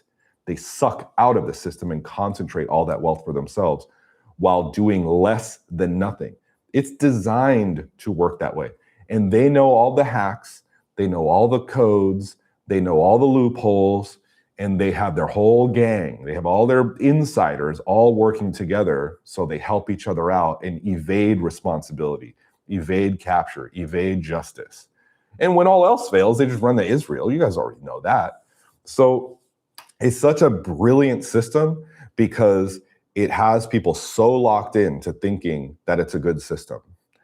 That is its brilliance. That is its chief genius, that the system is a good system, and it can work, and it should work, and it will work if we just try a little harder and do a little better and change a few things. And chiefly what they want you to think that can be changed is the people running it, like voting for a new president or voting for a new governor. And it's ridiculous. It's when you really learn this stuff, it's absolutely ridiculous to think that any one person can change the system. Even if Mamdani was for real, and even if Fishback was for real, let's say that they're great people with golden hearts and they've never done anything wrong, and all they want to do is just slave away endlessly and tirelessly and never have any wealth, never have any fame for themselves. They're so virtuous, all they want to do is help you, as retarded as that sounds. You guys literally believe this nonsense. But let's say it was true. They're still trying to change a system that is unchangeable, filled with people who benefit from the system and keeping everything the way that it is. Because every power player in the system has gotten there by being corrupt, by being deceitful, by being, engaging in effectively organized crime. It just happens to be legal, but it's moral crimes, everything about it. All these people who are not only very successful and very powerful and very well connected, and they have tremendous resources to deploy against you, they also obviously don't play by the rules. They got where they're at through lying, through scheming, through extortion, through blackmail, through deceit, through the assistance of intelligence agencies. Yet most billionaires are creations of the CIA and other intelligence agencies. Do you guys not know that? I should probably make a whole series of videos about how basically every billionaire is a creation of the CIA and other intelligence agencies like Mossad. It's crazy that you guys idolize these people, because when you look in their backgrounds, they're obviously intelligence agency creations. They're just frontmen. They're frontmen for intelligence agencies, and CIA is not the United States, and MI6 is not, the UK. They all work together. It's all one international mafia. It's so easy. It's so ridiculously easy to create these systems that just dupe people endlessly. And it's been decades, generations, centuries, and you guys still don't get it. It's wild to me. But obviously, they create all these black hole technologies. They create stuff like these crazy surveillance technologies. and satellites and drones and crypto and the internet, right? They create all this stuff. But if the national security state created this and tried to bring it forward, then people wouldn't like it, because they'd be like, oh, why is the government creating an internet? And why do they want us all to use computers so they can read everything that we write? No, thank you. But then you idiots, if it's just a private company, then you go and pay a lot of money for a computer, and you go and pay to have internet, and you go and do everything in the whole world you do on the internet. And if it's a private company doing surveillance on you, but it's not the government, then you're like, oh, it's okay, it's a private company. It's the same thing. Everything is the same thing. Everything is the same people. It's all the same group of people. All they do is dupe you. They took the government surveillance, this violent, malevolent creature, this wolf, and put it in a sheep's clothing. And they made it have this cute logo, like Google's ridiculous logo with their little cartoon primary school letters that look like it's from kindergarten. And now all of a sudden everybody uses it. And we're all stuck using this stuff. And we think, oh no, these tech nerds are nice. They're cool. You guys haven't figured out that the whole tech nerd thing is just like a costume. Now they're being malevolent. Now you have Jensen Huang dressing like a mafia gangster, wearing his $2,000 fucking crocodile jacket or whatever. Now you have Elon Musk coming out wearing his trench coat and his black hat and stuff, stomping around the White House like he used to, in his black sunglasses. Now they're acting like badass gangsters, which they have been always. But in the early days, they all wore these silly little cute, like brightly colored t-shirts and hoodies, and they act like these like goofy little underestimated tech nerds that are just trying to make the world a better place. It's so ridiculous. I literally, every single day, I can't believe how much people fall for. But then again, a rule of life that you guys should learn from me is never, ever underestimate the capacity of people to be stupid, especially in large numbers. Because people are surprisingly bright when you get them by themselves and talk to them. If you try to con one person, you'll have difficulty. If you try to con 1 million people, it'll be very, very easy. Because all you have to do is or really you should bribe or blackmail the small number of the most influential people, and then allow them to go and start influencing everybody else. And once they've gone out and influenced everybody else, then everybody starts brainwashing each other. And once everyone brainwashes each other, you can just literally just kick back and relax and watch them all con each other and argue. And, it's ridiculous how much we literally con ourselves. And that's how the whole system works. And the financial system is the vector for transmission of all this. The money flows. If this whole system that I'm describing is the body, then the financial system is the heart and the blood. It circulates the energy around it. And without a heart and a blood, the whole thing dies very instantly. So the financial system, understanding the financial system, that's the root of everything else. Once you understand that, and it's also the first thing they infiltrate. Historically, when these people are infiltrating a society, it's the first thing they infiltrate. And also, very interestingly, I'll probably have like a bonus lesson on this or something like that, because I think it's really interesting. But whenever there's a movement to fix this parasitic, malevolent system, the first thing they fix is the financial system. So the evil ones, when they want to take over a civilization and turn it into one of their corrupt things that all they do is suck wealth out of it, they go to work on the financial system first. Whenever there's a movement of people trying to free their nation from that bondage and restore the nation's health, and the best example of that was Germany in the 1930s, because they had we think of it as a political system, right? You think of that group, that party, and you're like, what do you think? What are the images that come to mind? You think of these people marching in these aggressive uniforms, goose-stepping down like avenues with all these streaming red banners, and it's all militant and terrifying. That's all they want you to think. It was actually a movement very heavy in a kind of morality and a kind of economic and political restoration. The economic restoration was the first order of business. Getting the parasitic financial system out of their country and releasing it from the clutches of this debt-based financial system and restoring a money system that was based on value. What was backing their money was public works rather than just banker debt. And it was a public system with public accountability, not a private system. That's the first order of business that they engaged in. And it was called, at the time, the German economic miracle. And it was called that globally. In America, there's many articles in the 1930s talking about the German economic miracle. That was a phrase that the press was using because it wasn't completely, it wasn't completely compromised by those people yet. So because so many people, and remember, the United States was in the Great Depression at this time. So because the United States was in the Great Depression and they're struggling and they're wondering if their system works, they're wondering what the heck's going on. A lot of people are questioning. And there were still rich people. There were very, very, very rich people during the Great Depression. So the huddled masses of poor workers who were starving and living in shanty towns and stuff, they still saw a very opulent, wealthy elite living their lives. So it caused a lot of anger. And a lot of people were questioning the system and thinking the system was broken. And all this is probably going to happen again pretty soon, by the way. So because of that, they're questioning their system. And there was a lot of inspiring, revolutionary stuff coming out of Germany. I don't think most people understood that it was the nature of the economic and monetary system itself that was the root cause of all of the old problems.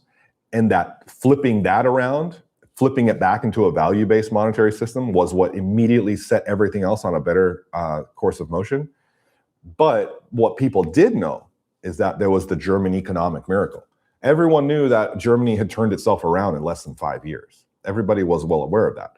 Suddenly, Germany had gone from basically the brokest, most indebted, most struggling nation in the world, or definitely in Europe for sure, definitely in the developed world. Germany was worse off than any nation in the developed world by a big margin. They were more indebted. They had hyperinflation. They had people like boiling leather shoes to eat soup and bullshit like that, shopping with wheelbarrows worth of cash, all that stuff. And in 5 years, only 5 freaking years, they turned it around to be prosperous again. That sounds impossible. And none of you guys believe that the world could be so good in 5 years. I know none of you guys believe that. But it's because they had collapsed so hard that everyone was willing to try something new. And the people, the top level intellectuals and political and economic theorists of that movement understood that the root cause of everything that had caused everything to go so bad before was the monetary system. If you fix the monetary system and you turn it into a positive value-based system, then you can grow a good society. But if you have a negative debt-based monetary system, everything that grows out of it will be inverted. It's as simple as that. It's literally as simple as that. Evil money results in an evil society. It takes a while.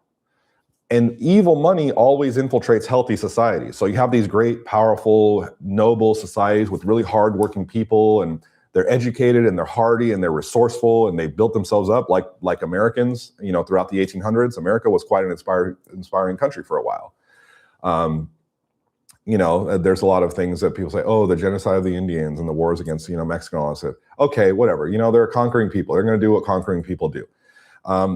That aside, America was quite an inspiring place because it really built itself up from nothing. Like America was kind of like a huge success story that took itself from a little ragtag group of colonists. And many of them died, by the way, because there was a few hard starts, like the Jamestown settlement, if you guys know anything about that. But they finally got it going in the way upper east, coast area, and slowly but surely made it through a civil war, which was especially brutal, and all that kind of stuff. But eventually built itself up into a big, powerful nation that was just like growing, just like on the upswing.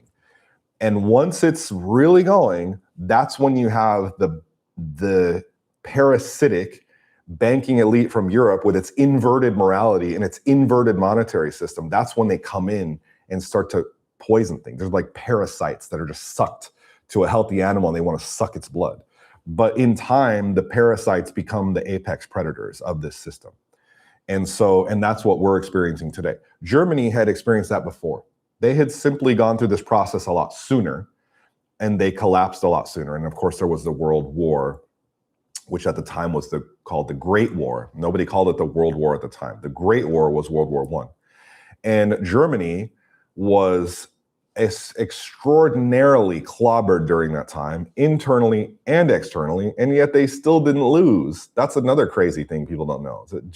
When Germany surrendered, they didn't even have any battle lines inside Germany. All of their battle lines were in France and Belgium. So it was like ridiculous that they were surrendering because no one was winning, but also the Germans weren't losing. They just thought, okay, we probably are going to lose. And then if, there's that certain ethnic group, that certain tribe, and guess what? They were running the government and the press and the banking system internally in government at the time, in Germany at the time. And that's what the Austrian painter would later go on to call the stab in the back. That was a big thing, the stab in the back. Who was in the back? It was them, those people who were not at the front, bravely fighting for their country, but in the back, manipulating and scheming and writing articles and manipulating money and doing all that kind of stuff, bribing politicians. So that's what was going on there. And then it really crushed them after the war. And miraculously, in the span of only 5 years, they were able to turn things around. In the greatest story of economic revival, probably in history, certainly in modern history. And people don't think about why that is. They started with the monetary system. They purged their nation of all this ridiculous debt, because the debt is literally just conjured up out of nothing. It's literally just bankers saying, okay, we're going to make this money. We're just going to type it up and give it to you, but you have to pay us back with interest. That's, people don't even, you don't think about insanely stupid that is. That's how the whole system works. The whole world's banking system works like that. And so they switched that around and they basically canceled the debt, and they told all the debt collectors who had punished Germany for starting a war, which they didn't even really start, they told them to F off. And then they started creating a value-based monetary system. And the value-based monetary system, which again was financed by great public works, and the public works were specifically designed to build up the German economy. So they would hire a ton of people, they'd buy a bunch of concrete and steel and all this kind of stuff and put everybody to work. And that would build up the German economy. You'd see new bridges and new highways, like the Autobahn was one of these public works projects. And all this stuff would not only give a bunch of people jobs, so they could earn money and be proud of themselves and be collectively contributing to the health of their nation, which it still mattered at that time. But also now you're facilitating future commerce and trade, because now if you're building out this big brand new highway system, well, now trucks and cars and and all this kind of stuff can go in all directions and facilitate trade.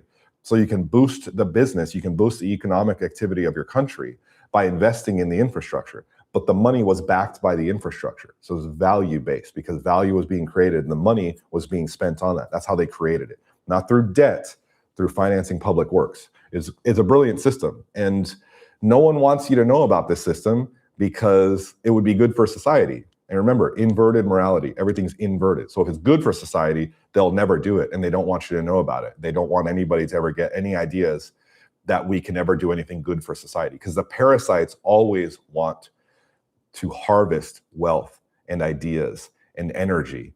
They never, ever want you to get stronger, because if you get stronger, you might remove the parasites from their position of power. So they never want you to be mentally stronger, morally stronger, culturally stronger, socially stronger, physically stronger. They always, always put tremendous amounts of time and effort and energy over the course of decades to keep everybody weak and brainwashed. That's why they infiltrated, after the monetary system, they infiltrated the education system. Then they infiltrated religion. They infiltrated Christianity and turned into this ridiculous Christian Zionism, Judeo-Christian monstrosity that shouldn't even exist. And then they infiltrate the media. They infiltrate the press. After a while, they have everybody all completely brainwashed by their ideas, and then they can push everyone down, make everyone dumb, make everyone fat, make everyone lazy, make everyone value bullshit, make everyone work hard only to buy stupid items of consumption desire, right? Like people work so hard, they strive away to buy some diamond watch or some Cartier bullshit or some Hermes bag or some flashy car that they lease.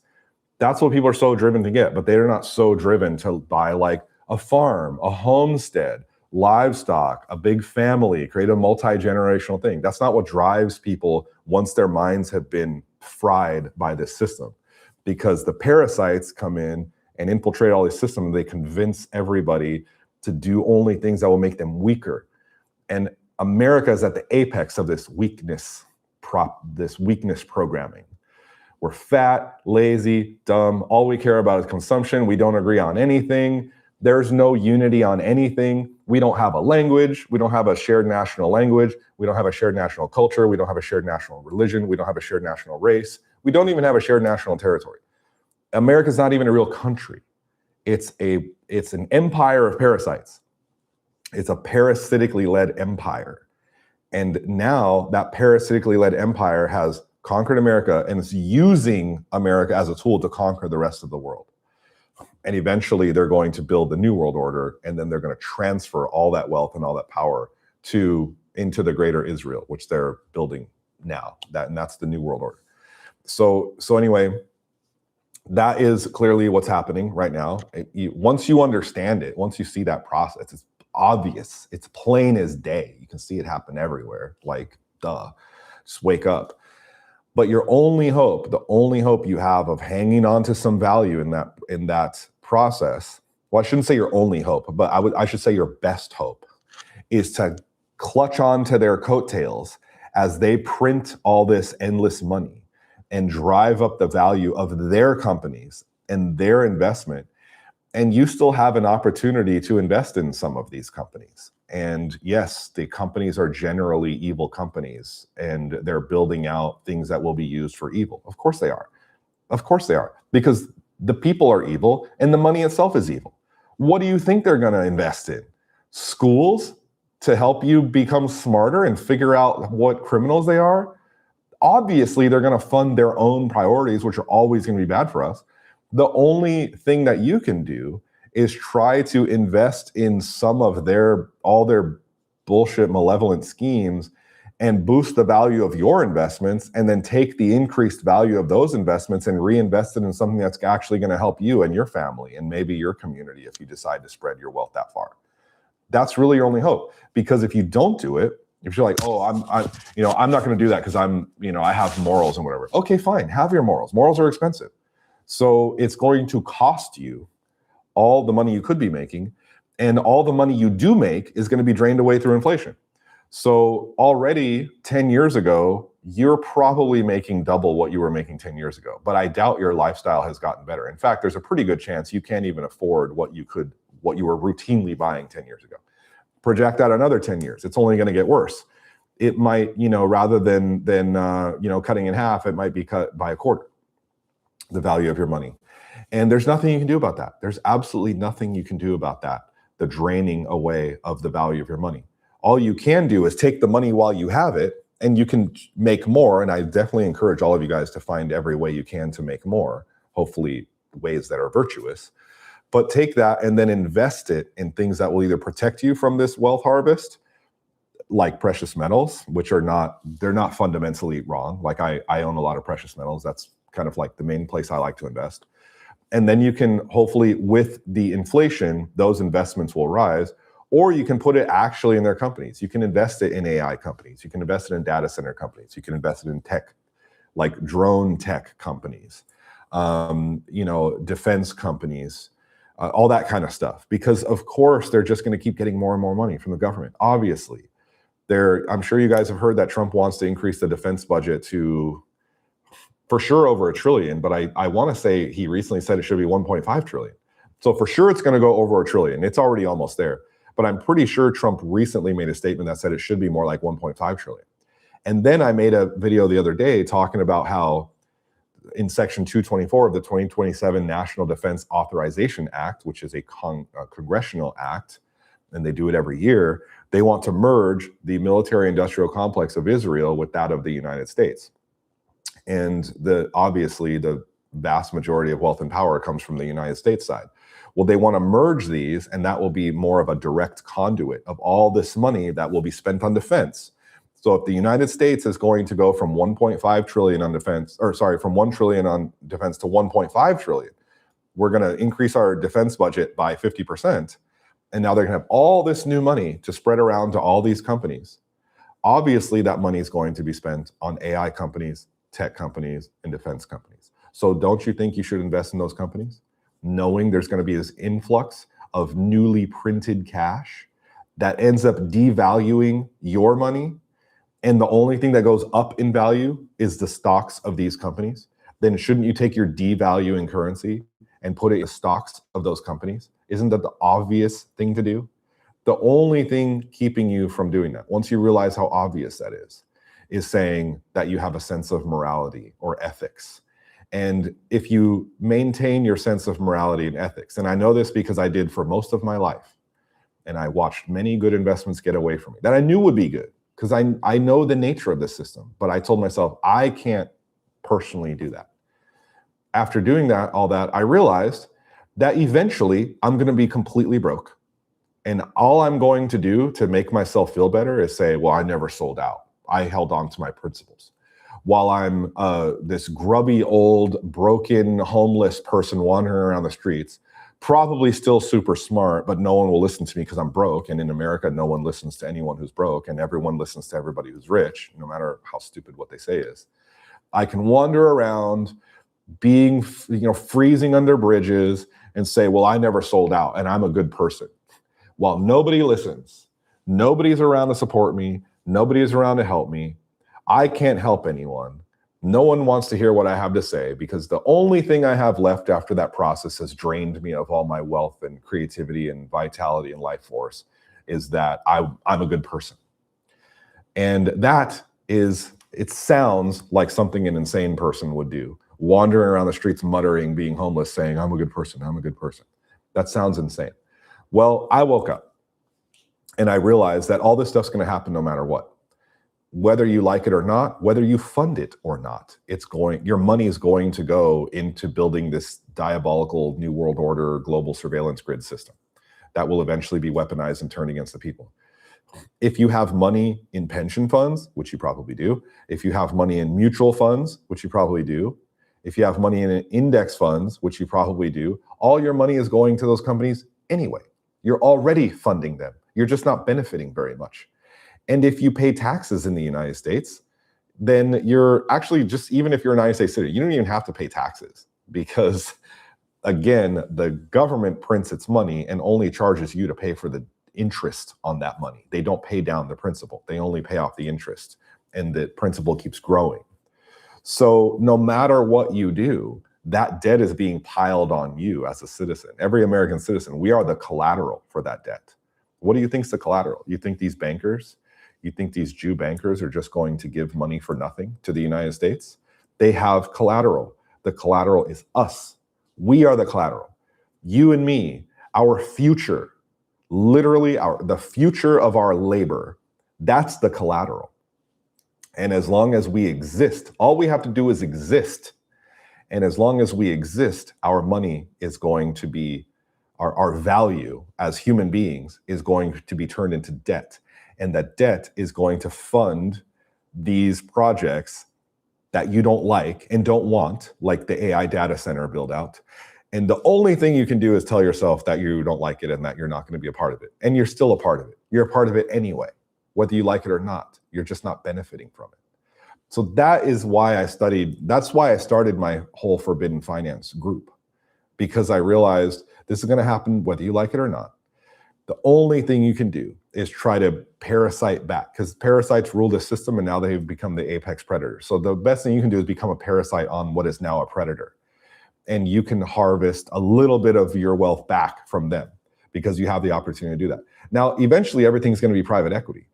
And when everything's private equity, that's going to mean that only privately owned companies, like private equity companies and private funds, are going to be able to invest in the stock market. To a large extent, that's already the case. So that means that all this printed money that's borrowed, it's borrowed from private banks, but the collateral is the citizens. And it's printed and loaned to the government. And the government takes that money and spends it on AI companies and tech companies and defense companies and bloats them to these insane valuations like SpaceX is about to be. At some point, only private companies who are made of only rich people will even be able to buy those stocks. So the whole thing is going to be a very blatant wealth harvest, and most people will not even understand it. The vast majority of Americans will never understand that this is even happening. They'll just complain about billionaires because they're uneducated. And most of them are not even very bright to begin with.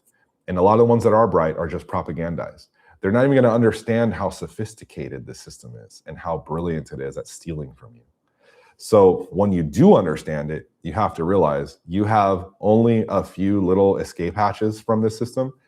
And what I advocate, which is the forbidden finance perspective, is to learn the corruption, learn the connections, learn the key players, see where things are going. And that's how I've said in my group many times that if you do that, you'll see certain opportunities pop up, and you're going to know that these companies are being hired to build out something that's very bad for humanity. But that's the point. They want to build things that are bad for humanity. And the better of a job they do at abusing and exploiting and controlling humanity, the more they'll get financially rewarded. And that sucks. I don't like that at all. But it's the only thing you can do is divert your money into those companies so that you don't lose it all. That's not the only thing you do. It's just the best thing to do. It's the most effective route. You can do other things. You can go move off grid and you can start a little farm and stuff. And I respect that. In fact, some of you guys remember I did that. I literally did that starting in 2021. I moved from California. I had a beautiful condo close to the beach in San Diego, and I had really nice luxury cars, and I had a successful business. And I gave all that up, and I moved with my ex-fiance at the time, who was down with all this for a while. Then we moved out to a ranch in the country. I renovated an old almost 45-year-old house. You know, I rented heavy equipment. I spent over $10,000 building a garden. I battled the bugs. I battled the sun. I battled the droughts. There was a worst drought in like over 30 years. The first year that we moved there, I did all that stuff.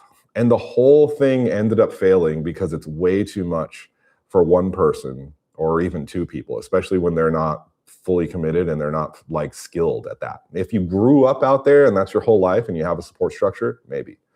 But trying to go from the city and trying to go off grid, I failed.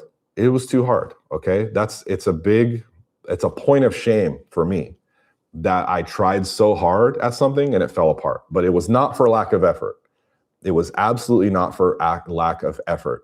It was the most of myself I ever put into a project in my whole life, was trying to build that off-grid homestead.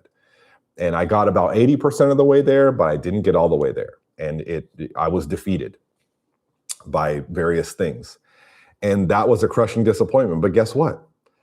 What makes me feel a little bit better is that so many other people who try to do it also failed. Have you noticed? Have you guys followed the people who were all about homesteading during 2021, 2022, maybe 2023? How many of them are still homesteading? Go check. Go look at their accounts. A lot of them are deleted, or they just stopped posting, or they've just moved back to the city because it's way too hard. Not only is it really hard, like labor-wise, if you're going to homestead, basically you just don't do anything else. There's no time to do anything else if you're going to try to manage that much life. You have to work on managing life every day.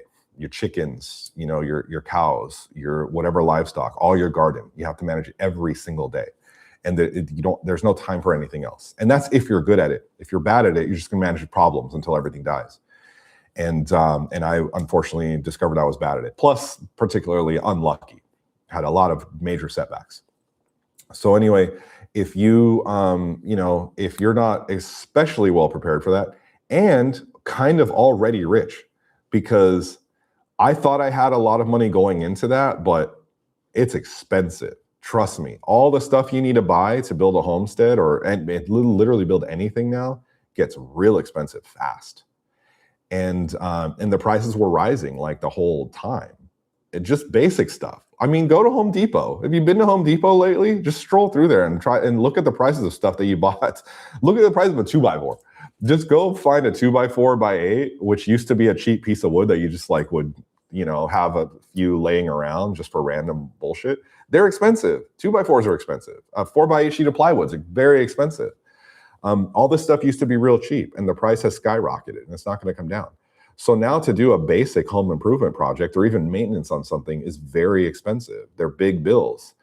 And to actually try to build something, like if you go try to build your own like chicken coop or a shed or something, forget it. It's going to cost you thousands, if not tens of thousands of dollars. And you have to do all this hard work.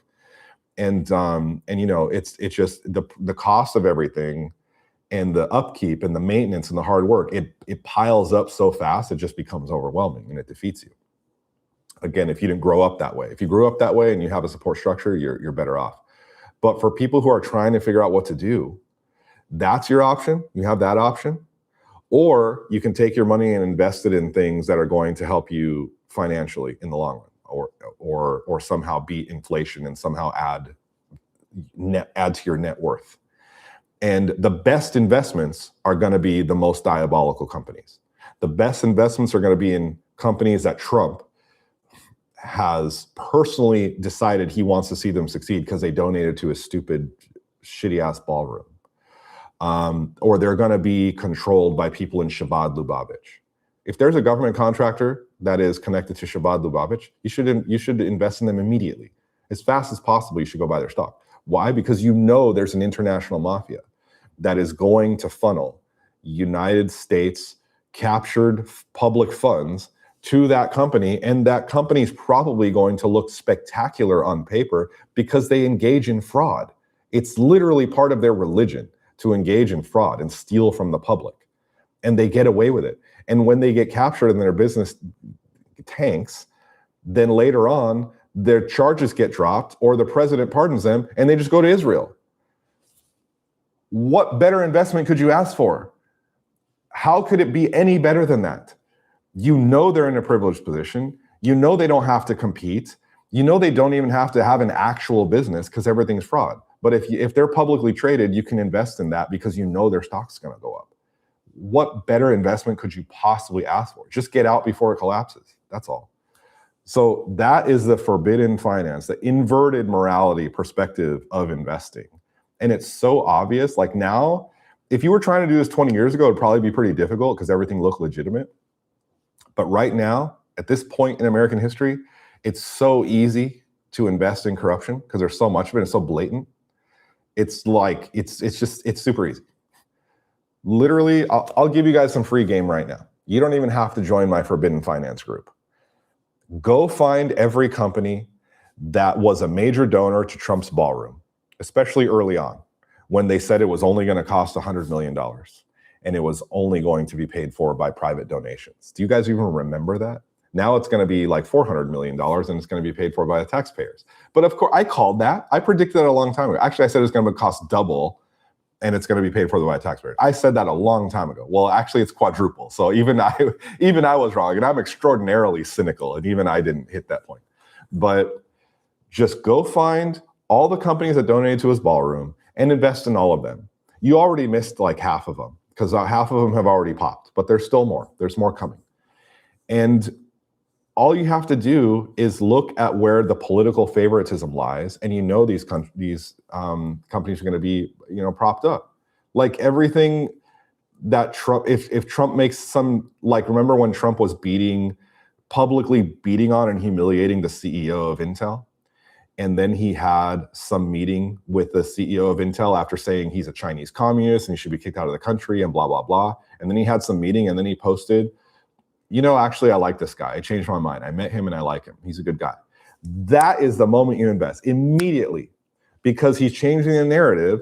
And you know that being the most powerful man in the whole world and the biggest spender in the whole world, now he's going to funnel resources to that company. And of course, Intel skyrocketed. Not immediately. It took a while, but they had to get all these different contracts. And these companies are having contracts with each other. The big thing that caused Intel to pop lately was a huge contract they had with Apple. Apple's another big donor and they've really been kissing the ass of Trump ever since early on. So the idea that you have one company kissing the ass of Trump and another company kissing the ass of Trump, Trump doesn't necessarily have to give these two companies government contracts. He could just put them together.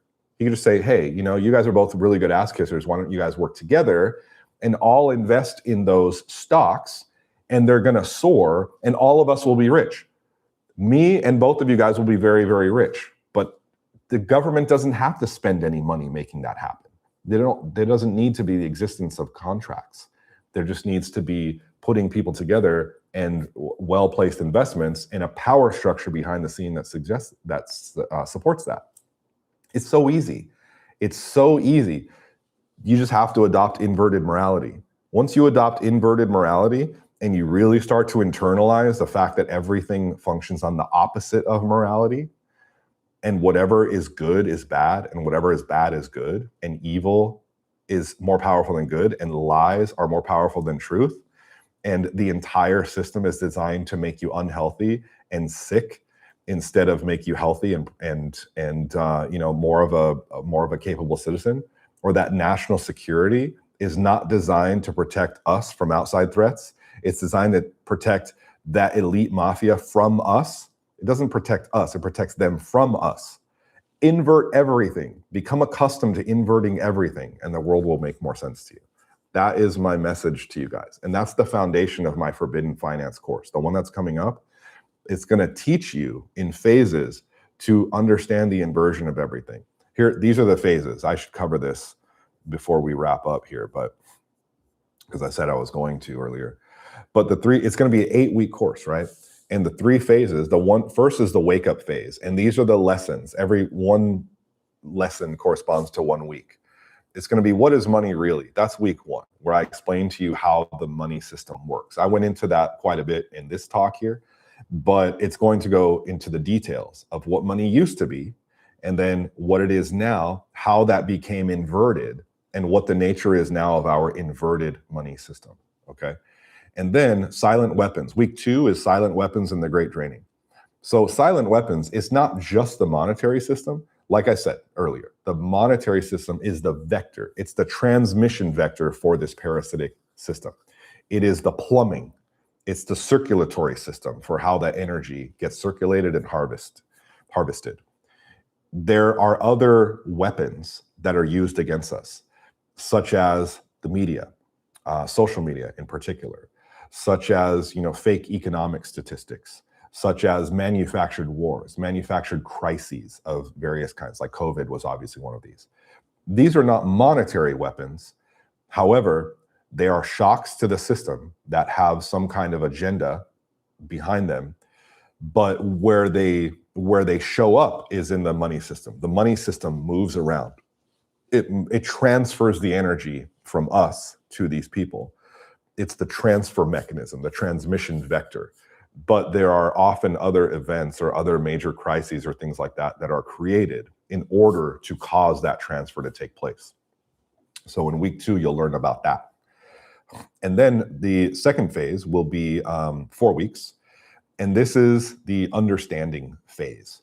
And this is basically, my little description here is going from ancient Babylon to Rome, to the goldsmiths of medieval England, to the creation of the Federal Reserve, which we touched on today quite a bit, and the deliberate engineering of the Great Depression, and all the way up to the Bretton Woods arrangement, which was at the end of World War II. That's what caused the dollar, the US dollar, to become the world reserve currency. And then in 1971, it was turned into a full fiat currency. All these were phases. It's been a very long process. Think about how tenacious these people actually are. It's quite impressive how they've been persisting with the same parasitic, inverted morality mindset for thousands of years. And now they're at the apex of power in the whole world. And you guys need to learn that. You need to understand it so you can understand it conceptually. I can tell you the state that we're in, and maybe that's all you want to know, but you won't be able to really understand it until you see how money used to be, that matched with how morality used to be. And then throughout all the phases, there's been an infiltration process. And now what money is, it's inverted, and there's so much inversion that it's kind of covered the entire world with inversion. It's the same with morality. There's so much inverted morality that it's covered the whole world. So now everywhere you look, all of our leaders, all of our billionaires, all of our so-called heroes, all of our celebrities, all of our sports figures, everybody you guys admire is corrupt. There's no, we don't have good heroes anymore. We don't pedestalize people who are extraordinarily virtuous or intelligent or heroic. We pedestalize people who are either extremely wealthy or extremely powerful through corruption, or extremely ostentatious with wealth and like celebrities and this like degenerate high consumption lifestyle. That's who we put on a pedestal. These are the heroes of today. And it's because everything's inverted. They're inverted heroes. They're actually the worst people. The worst people imaginable occupy the highest levels of prestige and wealth and fame in our society, but they're the worst people. And if you ever want to elevate yourself to that level of prestige or wealth or fame, you have to become one of the worst people. You have to be extremely sociopathic, extremely narcissistic, extremely Machiavellian, and then you have to compete with other people who are extremely sociopathic and narcissistic and malevolent and Machiavellian. So you have to compete with the craziest, most hardcore, most ruthless people to get to the apex of power. It's an inverted type of merit-based society, because we think we have a merit-based society where like the best people rise to the top, but it's an inversion. It's the worst people have to compete with the other worst people to be the best at being the worst, and then that's how they get to the top. It's an inverted system because we have an inverted monetary system. The money decides the trajectory of all of civilization. And so it's hard to understand that if I just tell you the way it is, because you're going to think I'm crazy. If I just say like, oh yeah, everything's inverted and everything's evil, you're going to be like, oh, this guy's just some wacko, and he just like probably is broke and he's just complaining. But that's why it's important to go step by step by step by step throughout history, so you can understand how things went from being like this to becoming inverted. Everything has become inverted. It used to be like positive above zero. Now it's negative below zero, the monetary system. And culture and values in society used to be positive above zero, but now it's negative below zero. Now the worst is the best. But it was a systematic process of doing that that's gone throughout history. And it's really interesting to learn history from that perspective, because no one else is going to teach you history from that perspective. Like, it's impossible to find. And then, so the last 2 weeks, week 7 and 8, that's where it becomes practical. So now we're taking all this conceptual and historical information that I've given you guys and turning it actionable. So what do you actually do? So that's where I teach you guys how to look to financial markets and try to interpret, using the perspective of inverted morality and using the understanding that debt is wealth and that it's infinite. Try to figure out how to structure your investments on that basis, and also look at where things are going. Like, the United States is inevitably going to collapse. It has to collapse. It has to collapse because the people at the apex of power in the United States want it to collapse, but only after they build their new world order system, because they're going to transfer power from the United States, which is the dominant world empire, to the new world order. Some people say satanic empire. They're going to transfer it, and after they transfer all the wealth and power and resources from the United States, then they can tank it. They can bomb the ship and just sink it, with us on it, obviously. But they're not going to do that right away until they're done draining it. So if you know that's going to happen, then you should not invest in the United States long term, but you should invest in the United States short term, because short term is still their weapon. They're still going to pump up the United States. They're still going to print its fake worthless money. Well, it's not worthless. I mean, it becomes valuable once people start working for it. But they're going to pump up their fake money and print it into oblivion, and they're going to build data centers. They're going to build surveillance networks. They're going to build weaponized armies of weaponized drones. They're going to build more weapons, and they're going to send those weapons to all of our so-called allies, who are actually just captured vassal states. And they're going to reshape the world using all of this terror. And all the companies that build that terror are going to become extremely wealthy. There's going to be many, many trillion-dollar companies. I've been predicting for a long time that Palantir will be a trillion-dollar company before Trump gets out of office, and I still hold on to that. And also, I think Trump's going to serve a third term. There's nothing whatsoever that should lead anybody to suggest that Trump is going to leave office after this term. Tell me one thing Trump has ever done that doesn't suggest that he's planning to stay for at least a third term. Every single thing he's done, it looks like he's moving into the White House permanently. He talks like he's going to be the president forever. He obviously has zero fear of ever being held accountable for any of his criminal actions today.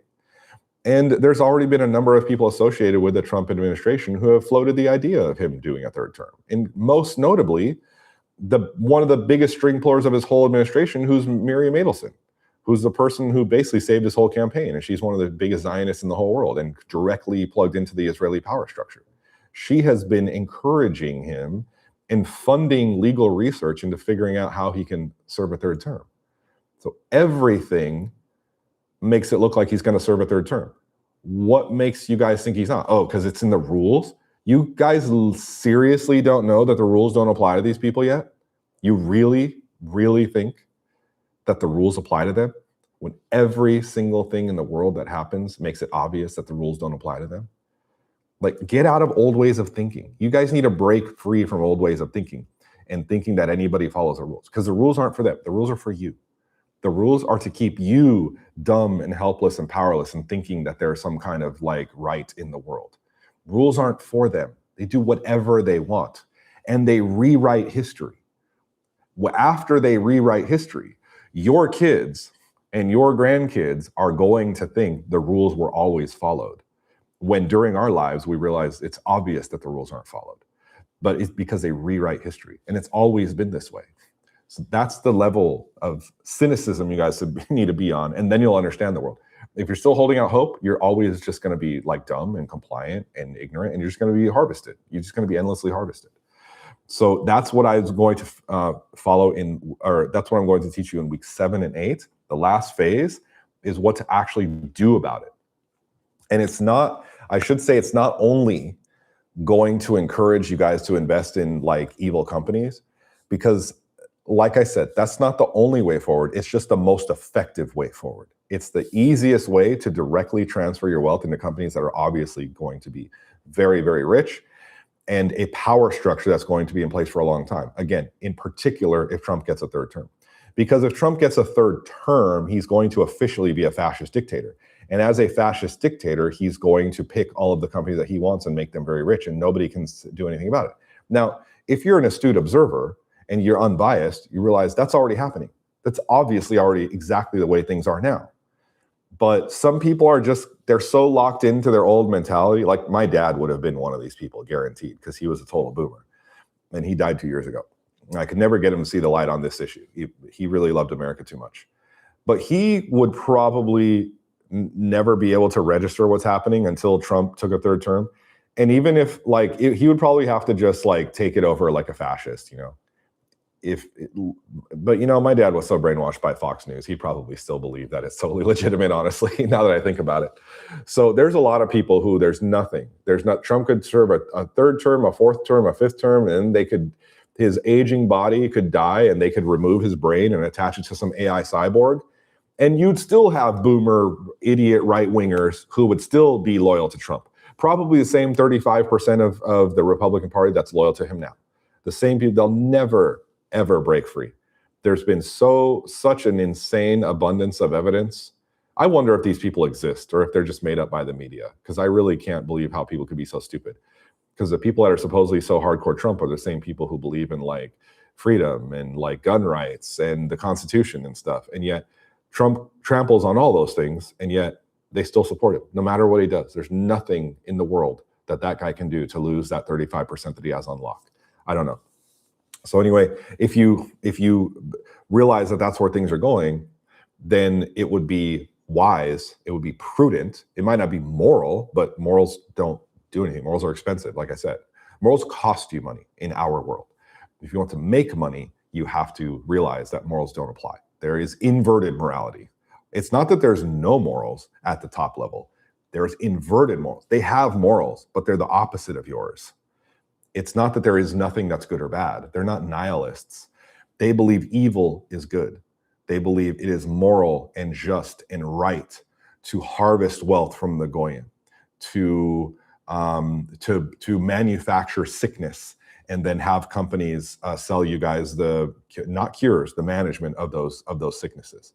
They believe it is healthy and good and serving their God to manufacture wars and then send you to wars, or have a draft that steals your kids, government agents with guns stealing your kids and sending them to the front lines. These are good things. They're moral things. They engage in moral warfare. So don't think they have no morality. They have inverted morality. And when you understand inverted morality, then you can see better where things are going. And if you don't want to do that, if you really are opposed to that, I'm also going to give you alternative ways to invest in things that are inflation resistant, that will probably hold their value or increase in value. I've already been right about a number of these things for years. You guys should know that. My followers should know I've been right about a bunch of these things for a long time. I was screaming at you guys to buy gold back in 2021. And when I started screaming at you guys to buy gold, it was at about $1,750 to $1,800 an ounce. And then it went up to over 5,000 an ounce. And now it's settled back down to about 4,500. But that's still, well over doubling. And some of you guys listen to me, most of you guys don't. So I've been sharing with you guys this for a long time. If you really can't bring yourself to invest in the diabolical stuff, then at least invest in the stuff that will increase in value as the dollar decreases in value, because certain things are just going to be like locked into place with their value. And then that you might be able to sleep a little bit better at night if you do things that way. But in that last section of the course, I'm going to be sharing that portion with you, these different techniques of actually preserving your wealth and hopefully, actually building some wealth so that you guys can survive all this. It's not about winning. Remember, you can't win because there's no battle. There's no battle between the elites who have built these systems that run the world and the people. There's just a bunch of complaining. Your side is a bunch of complainers, and most of the complainers are brainwashed. So think about if you really want to throw in on a revolution or a civil war or something with the side who the vast majority of them is complaining. And they're not complaining in a way that's even high effort. They're texting or writing comments or like DMing and sending reels and stuff like from their bed or from their toilet, trying to get other people to take political action. And then most of them are brainwashed. That's your side. That's your side in the civil war or whatever resistance is going to come. And the other side has AI, has data centers, has surveillance, has the CIA, has the FBI, has the NSA. They all already have everybody profiled. They have everybody registered in multiple databases. They have already done very detailed risk assessments and possible threat assessments and known networks for every single one of you guys watching this. And they've been doing it for many years. They not only know how likely you are to revolt, they know exactly how to whip you back into shape mentally, because they can change your propaganda. You're at a granular level. They can change the propaganda that you're consuming on Facebook or on Instagram or whatever. And they can whip you back into line mentally. And if you still don't, they will know how likely you are to revolt. They will always know where you are. They will always know who you associate with. They will have all your past known locations. They'll have your behavior patterns. And they'll also know how rapidly you're aging. So even if you're one of the most hardcore militant MFs in the whole country, they know that in 10 years, you're probably just gonna be old and have bad knees, and you're just not gonna be a threat anymore just because you're old. And everybody who's new and young and replacing you, they're gonna be fully brainwashed. So really all they have to do is wait us out. That's your side. That's your side against this ultra powerful, ultra sophisticated, ultra advanced side with limitless capacity to do violence, limitless capacity to enforce and surveil and reprogram. And if all that fails, if everything that they can do to keep people under control mentally, because the mind is the ultimate enslavement tool, if all that fails, they have government agents who can go and snatch you up and make you disappear, like the people in the January 6th thing, who languished in jail for like 4 or 5 years, and many of them died because they were being denied. This was intentional persecution. They wanted to make an example out of them, but also they wanted sympathy stories for the right wing, because these architects of all this stuff, they already knew they were going to put Trump back in office and pump up the right wing. So they wanted to make sure that they were being as abused as possible in prison so they could have victim stories. And now a lot of those people are going to get big payouts from this freedom, $1.776 billion fund. It's so comical. But now they're gonna have stories about, oh, these people who are in jail, but Trump saved them and Trump helped them, and they were getting so abused by the Democrats. But now they have a new life. You want to be one of those people?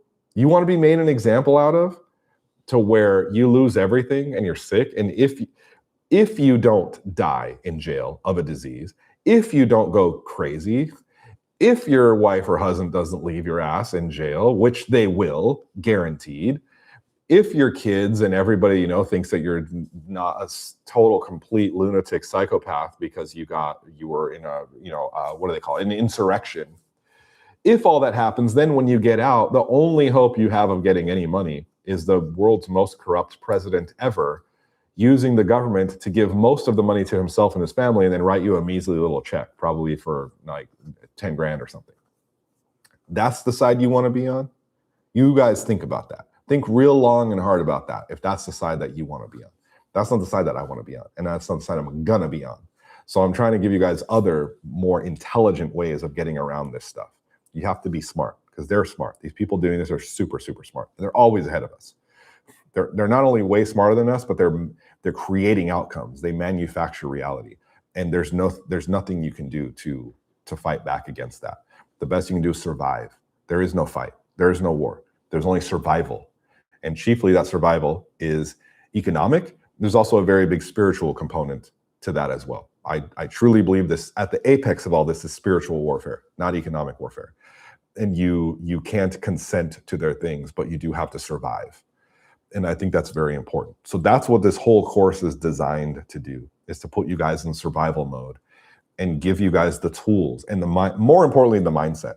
You need the mindset to understand what's really going on, because you'll never ever learn any of this in school. And this is a result of many years of my research. But after you get the mindset, then you will learn what to actually do, what you can do. And it has to fit with your morality. I realize that. I think you should never do anything that conflicts with your core values. If you're in survival mode and you realize, okay, I don't like this, but I have to do it because my future, my family's future is at stake, then at some point you have to say, okay, my value of economic survival is higher than my value to stick rigidly by my morals or my political beliefs or whatever. But you're still making that choice. It's an informed choice. And making an informed choice is important. So you know the deal, you know the real deal. If you can't bring yourself to do that, then you'll have other tools. I can teach you guys other ways to hopefully survive all this. But the fastest and easiest way is going to be grabbing the coattails of these evil elites who are manufacturing this new world order reality very quickly, very, very fast. It's coming. And that is going to be the best way to save or to increase your wealth for the time being. And some of you guys who do watch the stock market, you're being like, oh, I don't know if that's true because a lot of the stocks crashed yesterday. Yeah, of course they crashed and they're going to crash. But remember, national defense has unlimited budgets. And AI and data centers and tech is national defense now. AI is national defense.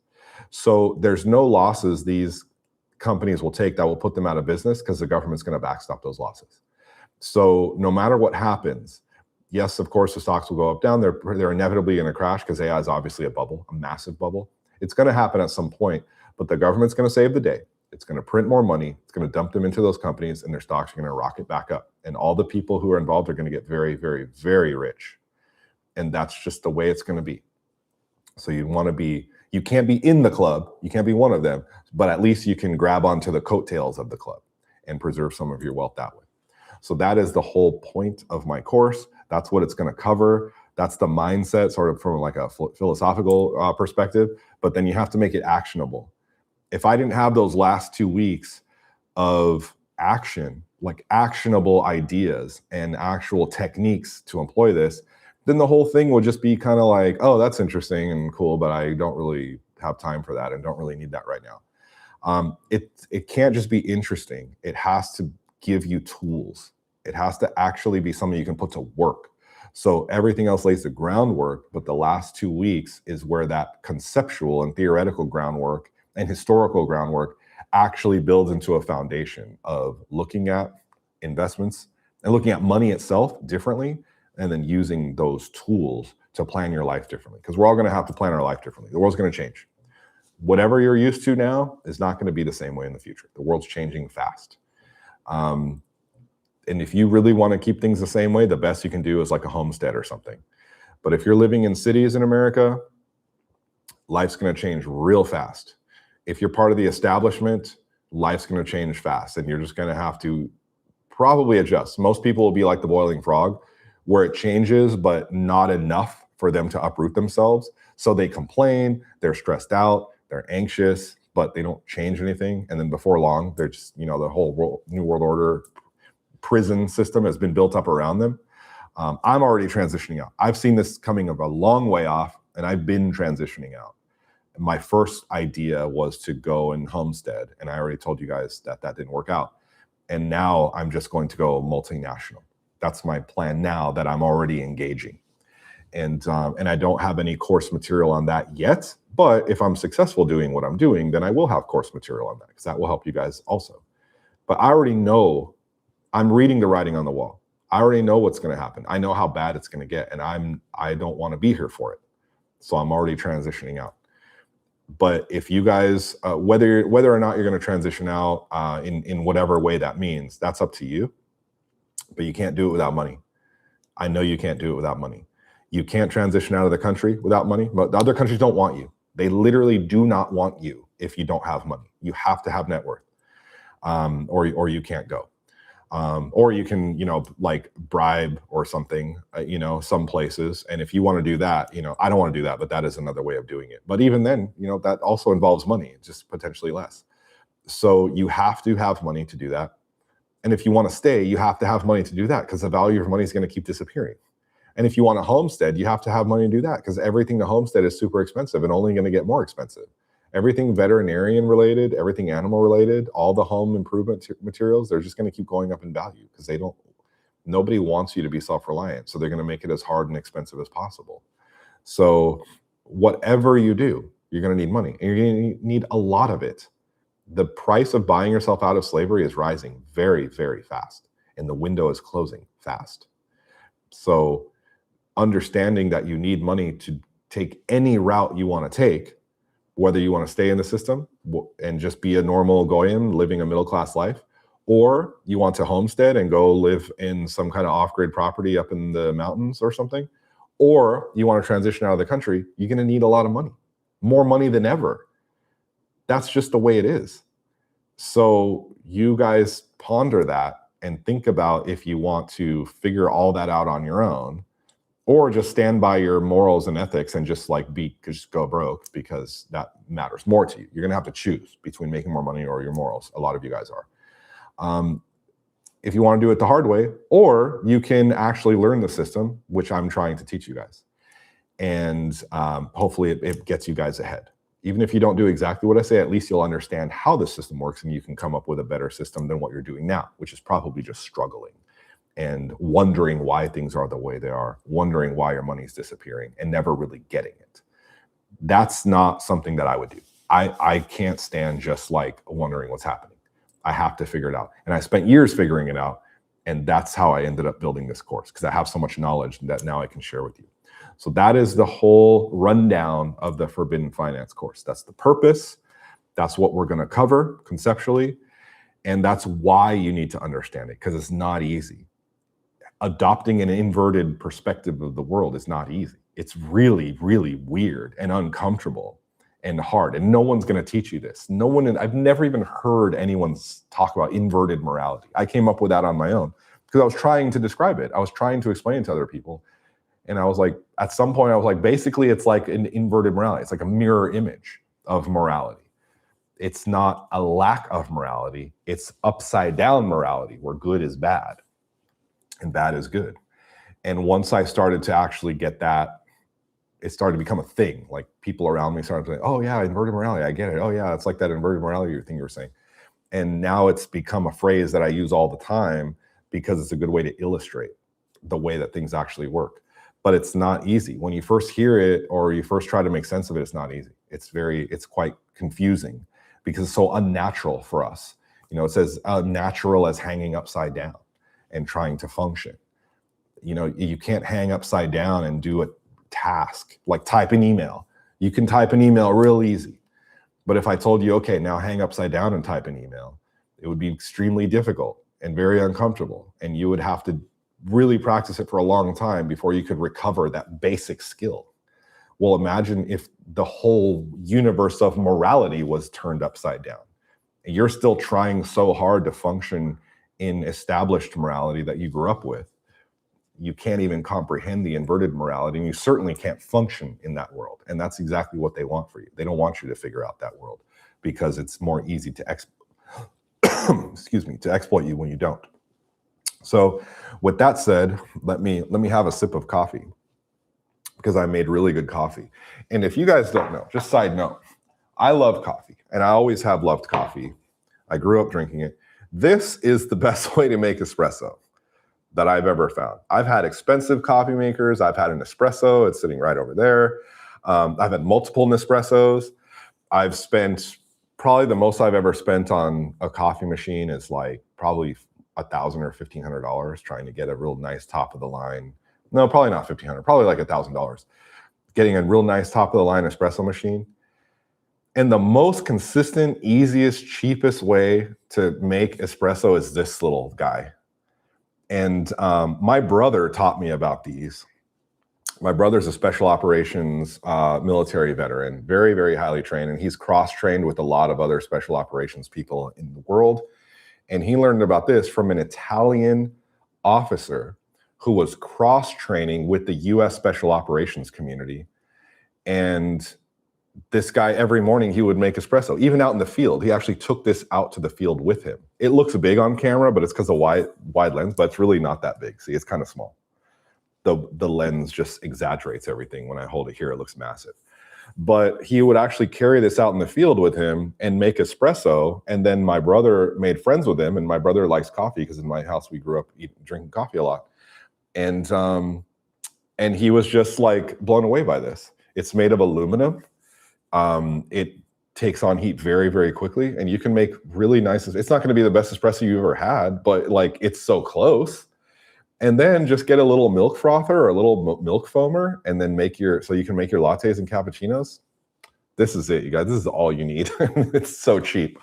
So I just wanted to share that with you guys. That's how I make my coffee now, and I have really nice lattes because here in Tulum, there's lots of really nice coffee shops, and I love the coffee shops, but they're pretty expensive. It's not really cheaper than it is in the United States. You're paying about, on the low end, $4 for a latte. On the high end, $6. That's basically a Starbucks price. And you know, some of them are good, some of them are mediocre. But I just make such good coffee at home. Very good. So with that, I'm reading your comments now. Someone says I am going evil. I don't advocate evil, you guys. I don't want to be known for that. I definitely don't want to tell you guys to be evil. I want you to understand evil. That's my whole point. Understand it. People don't even understand it. In particular, where I've struggled with this the most is with Christians. Christians who I think are nice people. I know many very nice Christians, and I love Christians. I think if the world was Christian, it would be a great world. And I think the Christian world, for the most part, was a great world for a lot of its history. Imperfect, but pretty good. But nowadays, Christians have become so soft and so like weak-minded and so propagandized. And then so many American Christians have been poisoned with this Christian Zionism, idea, this whole idea about Jays and what they occupy in the Christian world. And that has just got their head spinning. But chiefly, they don't confront evil. They don't spend time understanding evil. They don't investigate evil. They don't learn how it works. I've mentioned this before, but I grew up with a very successful, very adept con man in my family, very close to me. A very skillful con man who thrived financially and socially, and in every way that you can thrive, he thrived. He was very respected. Women adored him. He was very financially successful. And he was a total con man, a total liar, a total schemer. Everything he said and did was somehow based on deception. And he did very, very well in life. I have always had a very strong moral code, and I've never operated that way. And so I grew up in an environment where I was seeing bad behavior get rewarded. Not like just in my own family, by the world. The world was always rewarding bad behavior. And that shaped my worldview. It didn't influence me. I was never influenced to become evil. As a matter of fact, quite a bit, it made me go against that. It made me want to be less like that.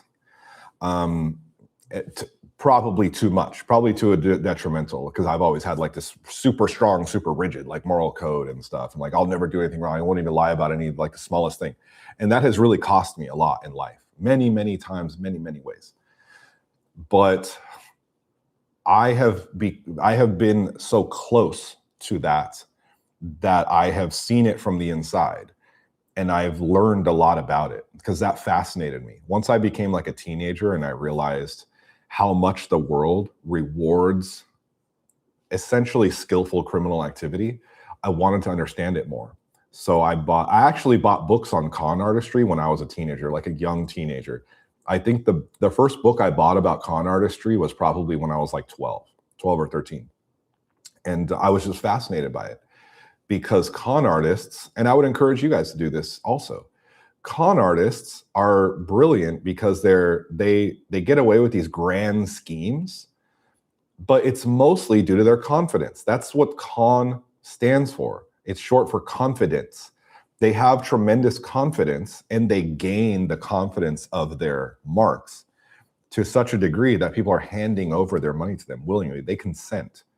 Con artists are not burglars. They're not armed robbers. They gain consent. And that's the genius of what they do. They have people willingly handing over their money or their power or their authority to this person who's a criminal.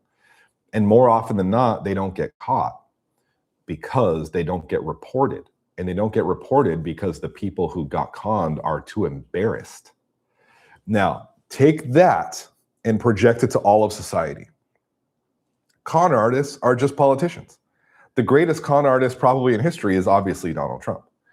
And you have people who are so brainwashed by his con artistry that even though everything he says and everything he does is against their values that they've held for entire lifelong, and I'm talking like Gen X and boomer age, conservatives, they still will not admit that they were conned, and they're still going to follow him all the way over the cliff like lemmings, because that's more comfortable than admitting that they were conned. That's the psychology. That's the dark psychology at play here. Dark psychology rules the whole world because it rules the way that humans think.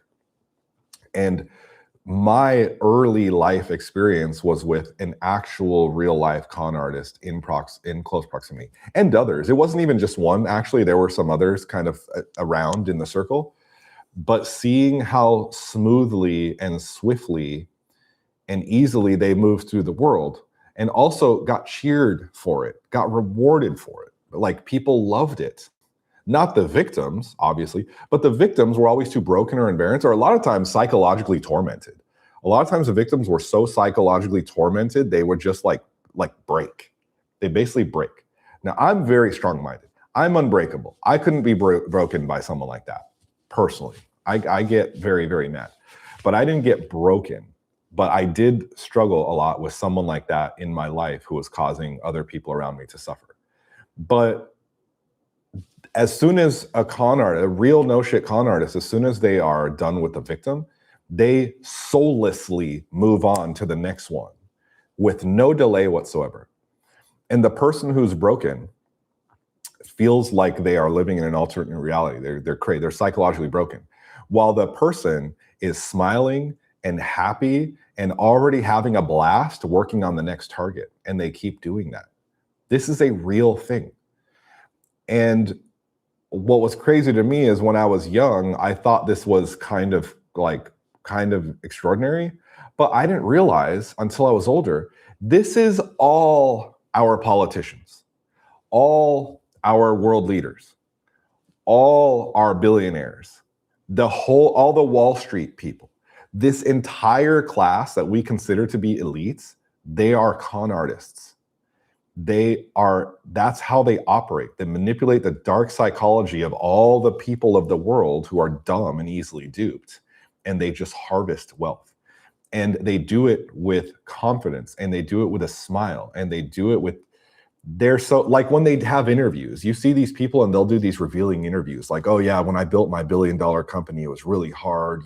We had a lot of tough times, and but we've got this amazing team, and we had some really dark days. Let me tell you, there were multiple times when I slept underneath the desk at the office, or had to work many Saturdays and Sundays, and we made so many sacrifices. But at the end of the day, it was all about our belief. And it's so ridiculous because these people are literal CIA creations. And the ideas were coming from like DARPA or the NSA or the CIA, or even some more hidden stuff than that, like Israeli intelligence. And they're taking these and turning them into front people who will then create businesses. And then those businesses are used to A, build out this technological control grid, and B, fund it with other people's money, starting usually with private equity, and then later eventually becomes a stock market.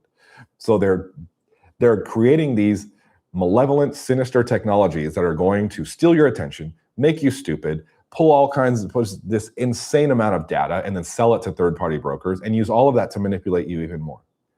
And you paid for it. You paid for all of it. And they sit there and they do these interviews saying like, oh yeah, it was really tough. It was really tough, but we just had to push through. And yeah, I'm a billionaire, but I'm just only a billionaire on paper. There's not that much cash in my bank account, and it's all equity, and you guys don't understand. It's how hard it is to be a billionaire, and everyone hates. I'm sorry, you guys. Just the level of conning is so through the stratosphere. Like it's just insane. It literally runs the whole world, and so many people don't understand it. So yeah, that's that. The idea of being a con artist has been so not the idea of being a con artist, because I obviously never wanted to be one, but the idea, like the concept of how con artists operate and how smoothly they go through the world, and how they go from one victim to the next, to the next, to the next, and how there's no like karma, there's no justice that finds these people. Because the people that should be getting retribution or revenge or whatever are too cowardly, or they're too psychologically broken. And the more, in our world, the more money you have, the more people listen to you and the more seriously they take you. It doesn't matter if you got that money through legitimate means or not at all. If you have a lot of money, people will listen to you. They want to hear what you have to say, period. And if you have a lot of money, you can say a bunch of total bullshit lies, and people will just sit there with their big eyes sparkly, staring at you, just nodding like they're hypnotized, because they want to know what you did to get all your money. And everything you say must be right because you're rich. That's the reality of our world. And I have seen that. I have literally sat there and watched it happen over and over. And I know behind the scenes what liars and schemers and scam artists that is, because I grew up in this environment as a kid. So I've always been kind of like immune to it, because I know that there's so many people who are just total absolute liars and schemers. And I've seen how they just like con people, and how easy it is for these people to be conned. And it should be obvious. If you're a third party like me and you're looking, you're just like, this cannot be real. These people, there's no way they're falling for this. There's no way. And they fall for it so hard, over and over and over and over. And a lot of these people are smart, and a lot of them have money. They almost fall the hardest. So growing up in that psychological environment, it kind of prepared me to go into the world and understand this in a very unique way.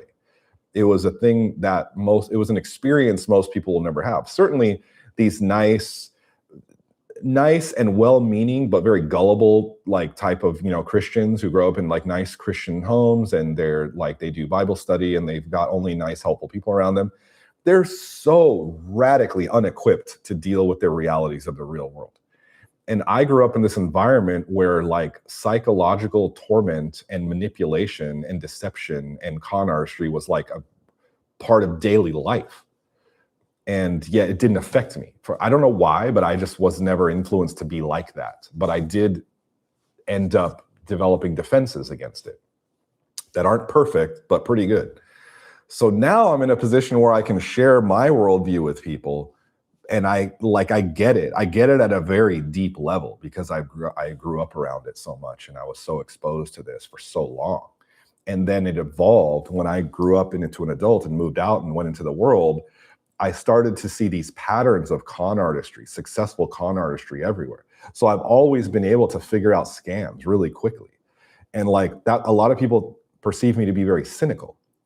But a lot of people ask me for advice too, because I can sniff out a scam like instant. I can just like, if someone's like, hey, I'm thinking about doing this business deal, or I'm like, there's this product or this thing, I can almost just look at it intuitively and be like, there's obviously ripping you off right here. This is the opportunity for a ripoff.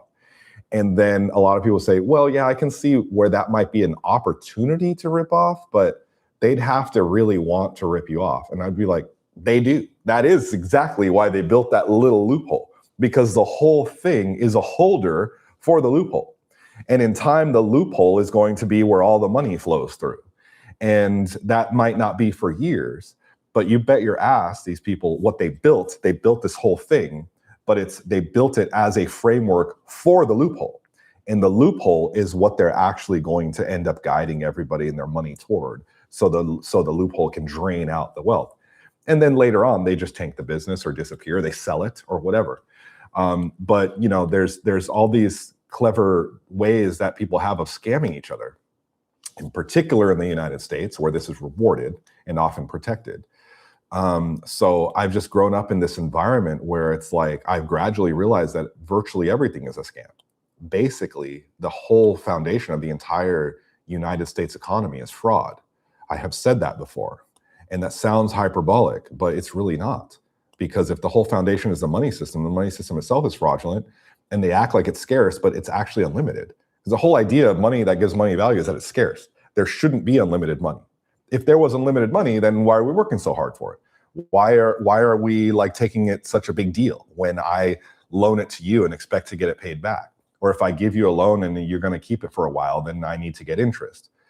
Money has to be scarce for any of these underlying rules to be in place. And yet money is not scarce. It's unlimited, and it's also inverted because it's debt. So when you have that fraudulent foundation, everything else is also fraudulent. It just grows. You just have this whole fraudulent tree growing from fraudulent roots, obviously. So I've just been in a unique position to perceive that ever since I was quite young. And I've seen it like borne out more and more. And then once I started doing conspiracy research, I realized this is actually a foundation of the whole world. It's not just like my little world. It's the world. And now I realize the reason why that con artist that I had in my family was so successful is because he was operating he was amoral. He did not have morality. He was pure function, pure logic. If it was good for him, he did it. If it got him closer to something he wanted, he did it. He was totally unburdened with a conscience.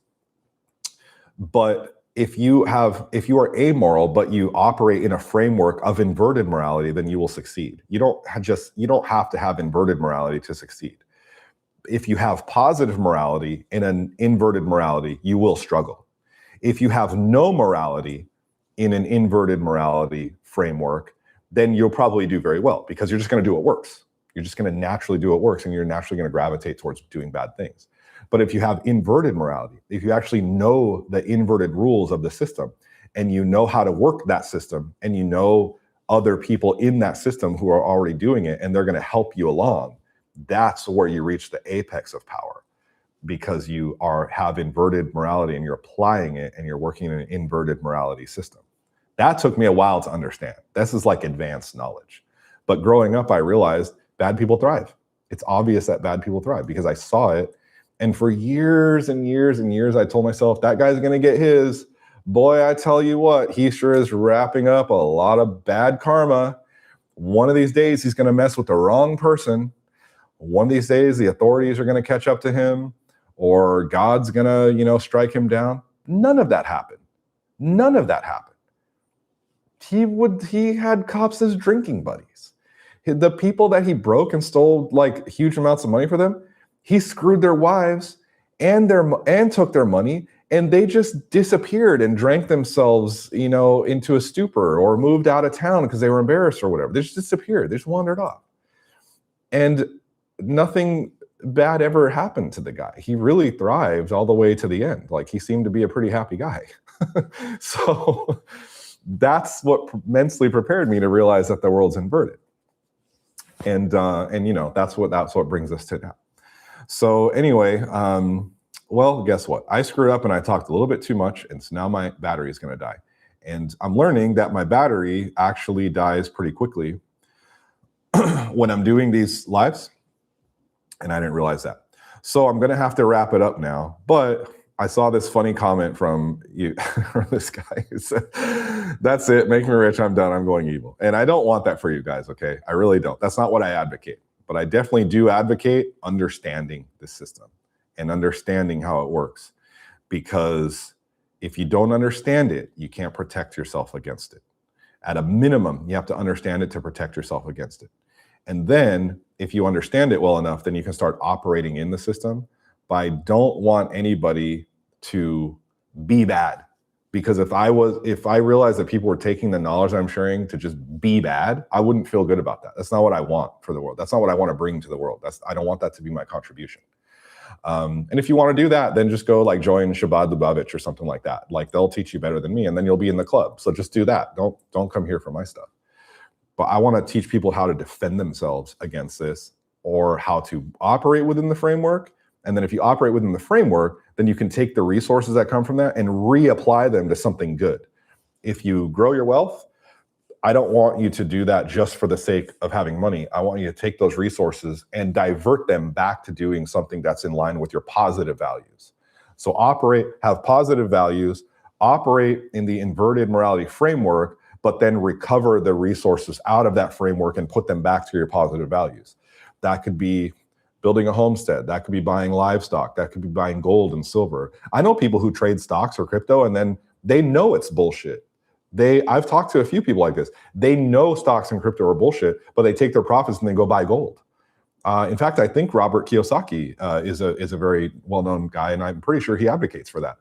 So you could do that, where it's like, you know, the system's scammy, but you're not going to keep it in the scammy system. You're just going to profit, and then you're going to turn it into something that you believe is not scammy and isn't immoral, and also will probably hold its value in the long term. That's a great strategy. You guys should totally do that. You could buy real estate. You could buy a homestead. You could buy livestock. You could put that money towards towards your family. You can invest it in your kids. You can invest it in your spouse. Invest it in your future. Invest it in knowledge.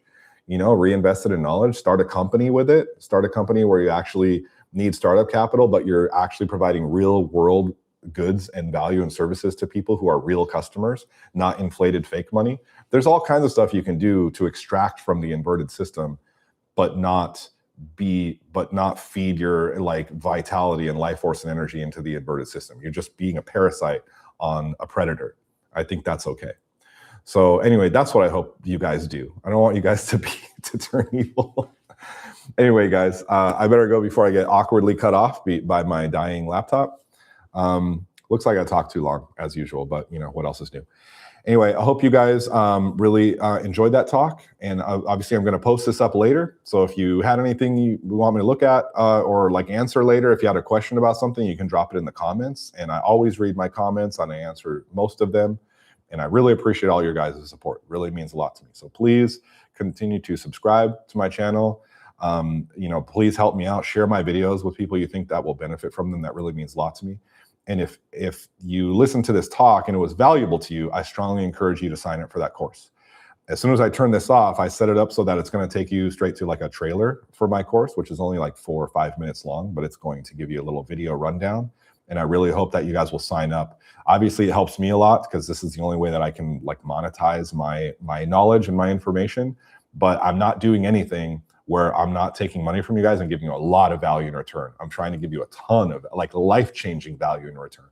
So if you make that investment, I promise you it'll be worth your while, and it also helps me out a whole lot. So I really appreciate all you guys. All right, guys, that's it for today. I will be back on Tuesday night at 7 p.m. Central Time, and I look forward to seeing you guys there. All right, have a wonderful weekend, you guys.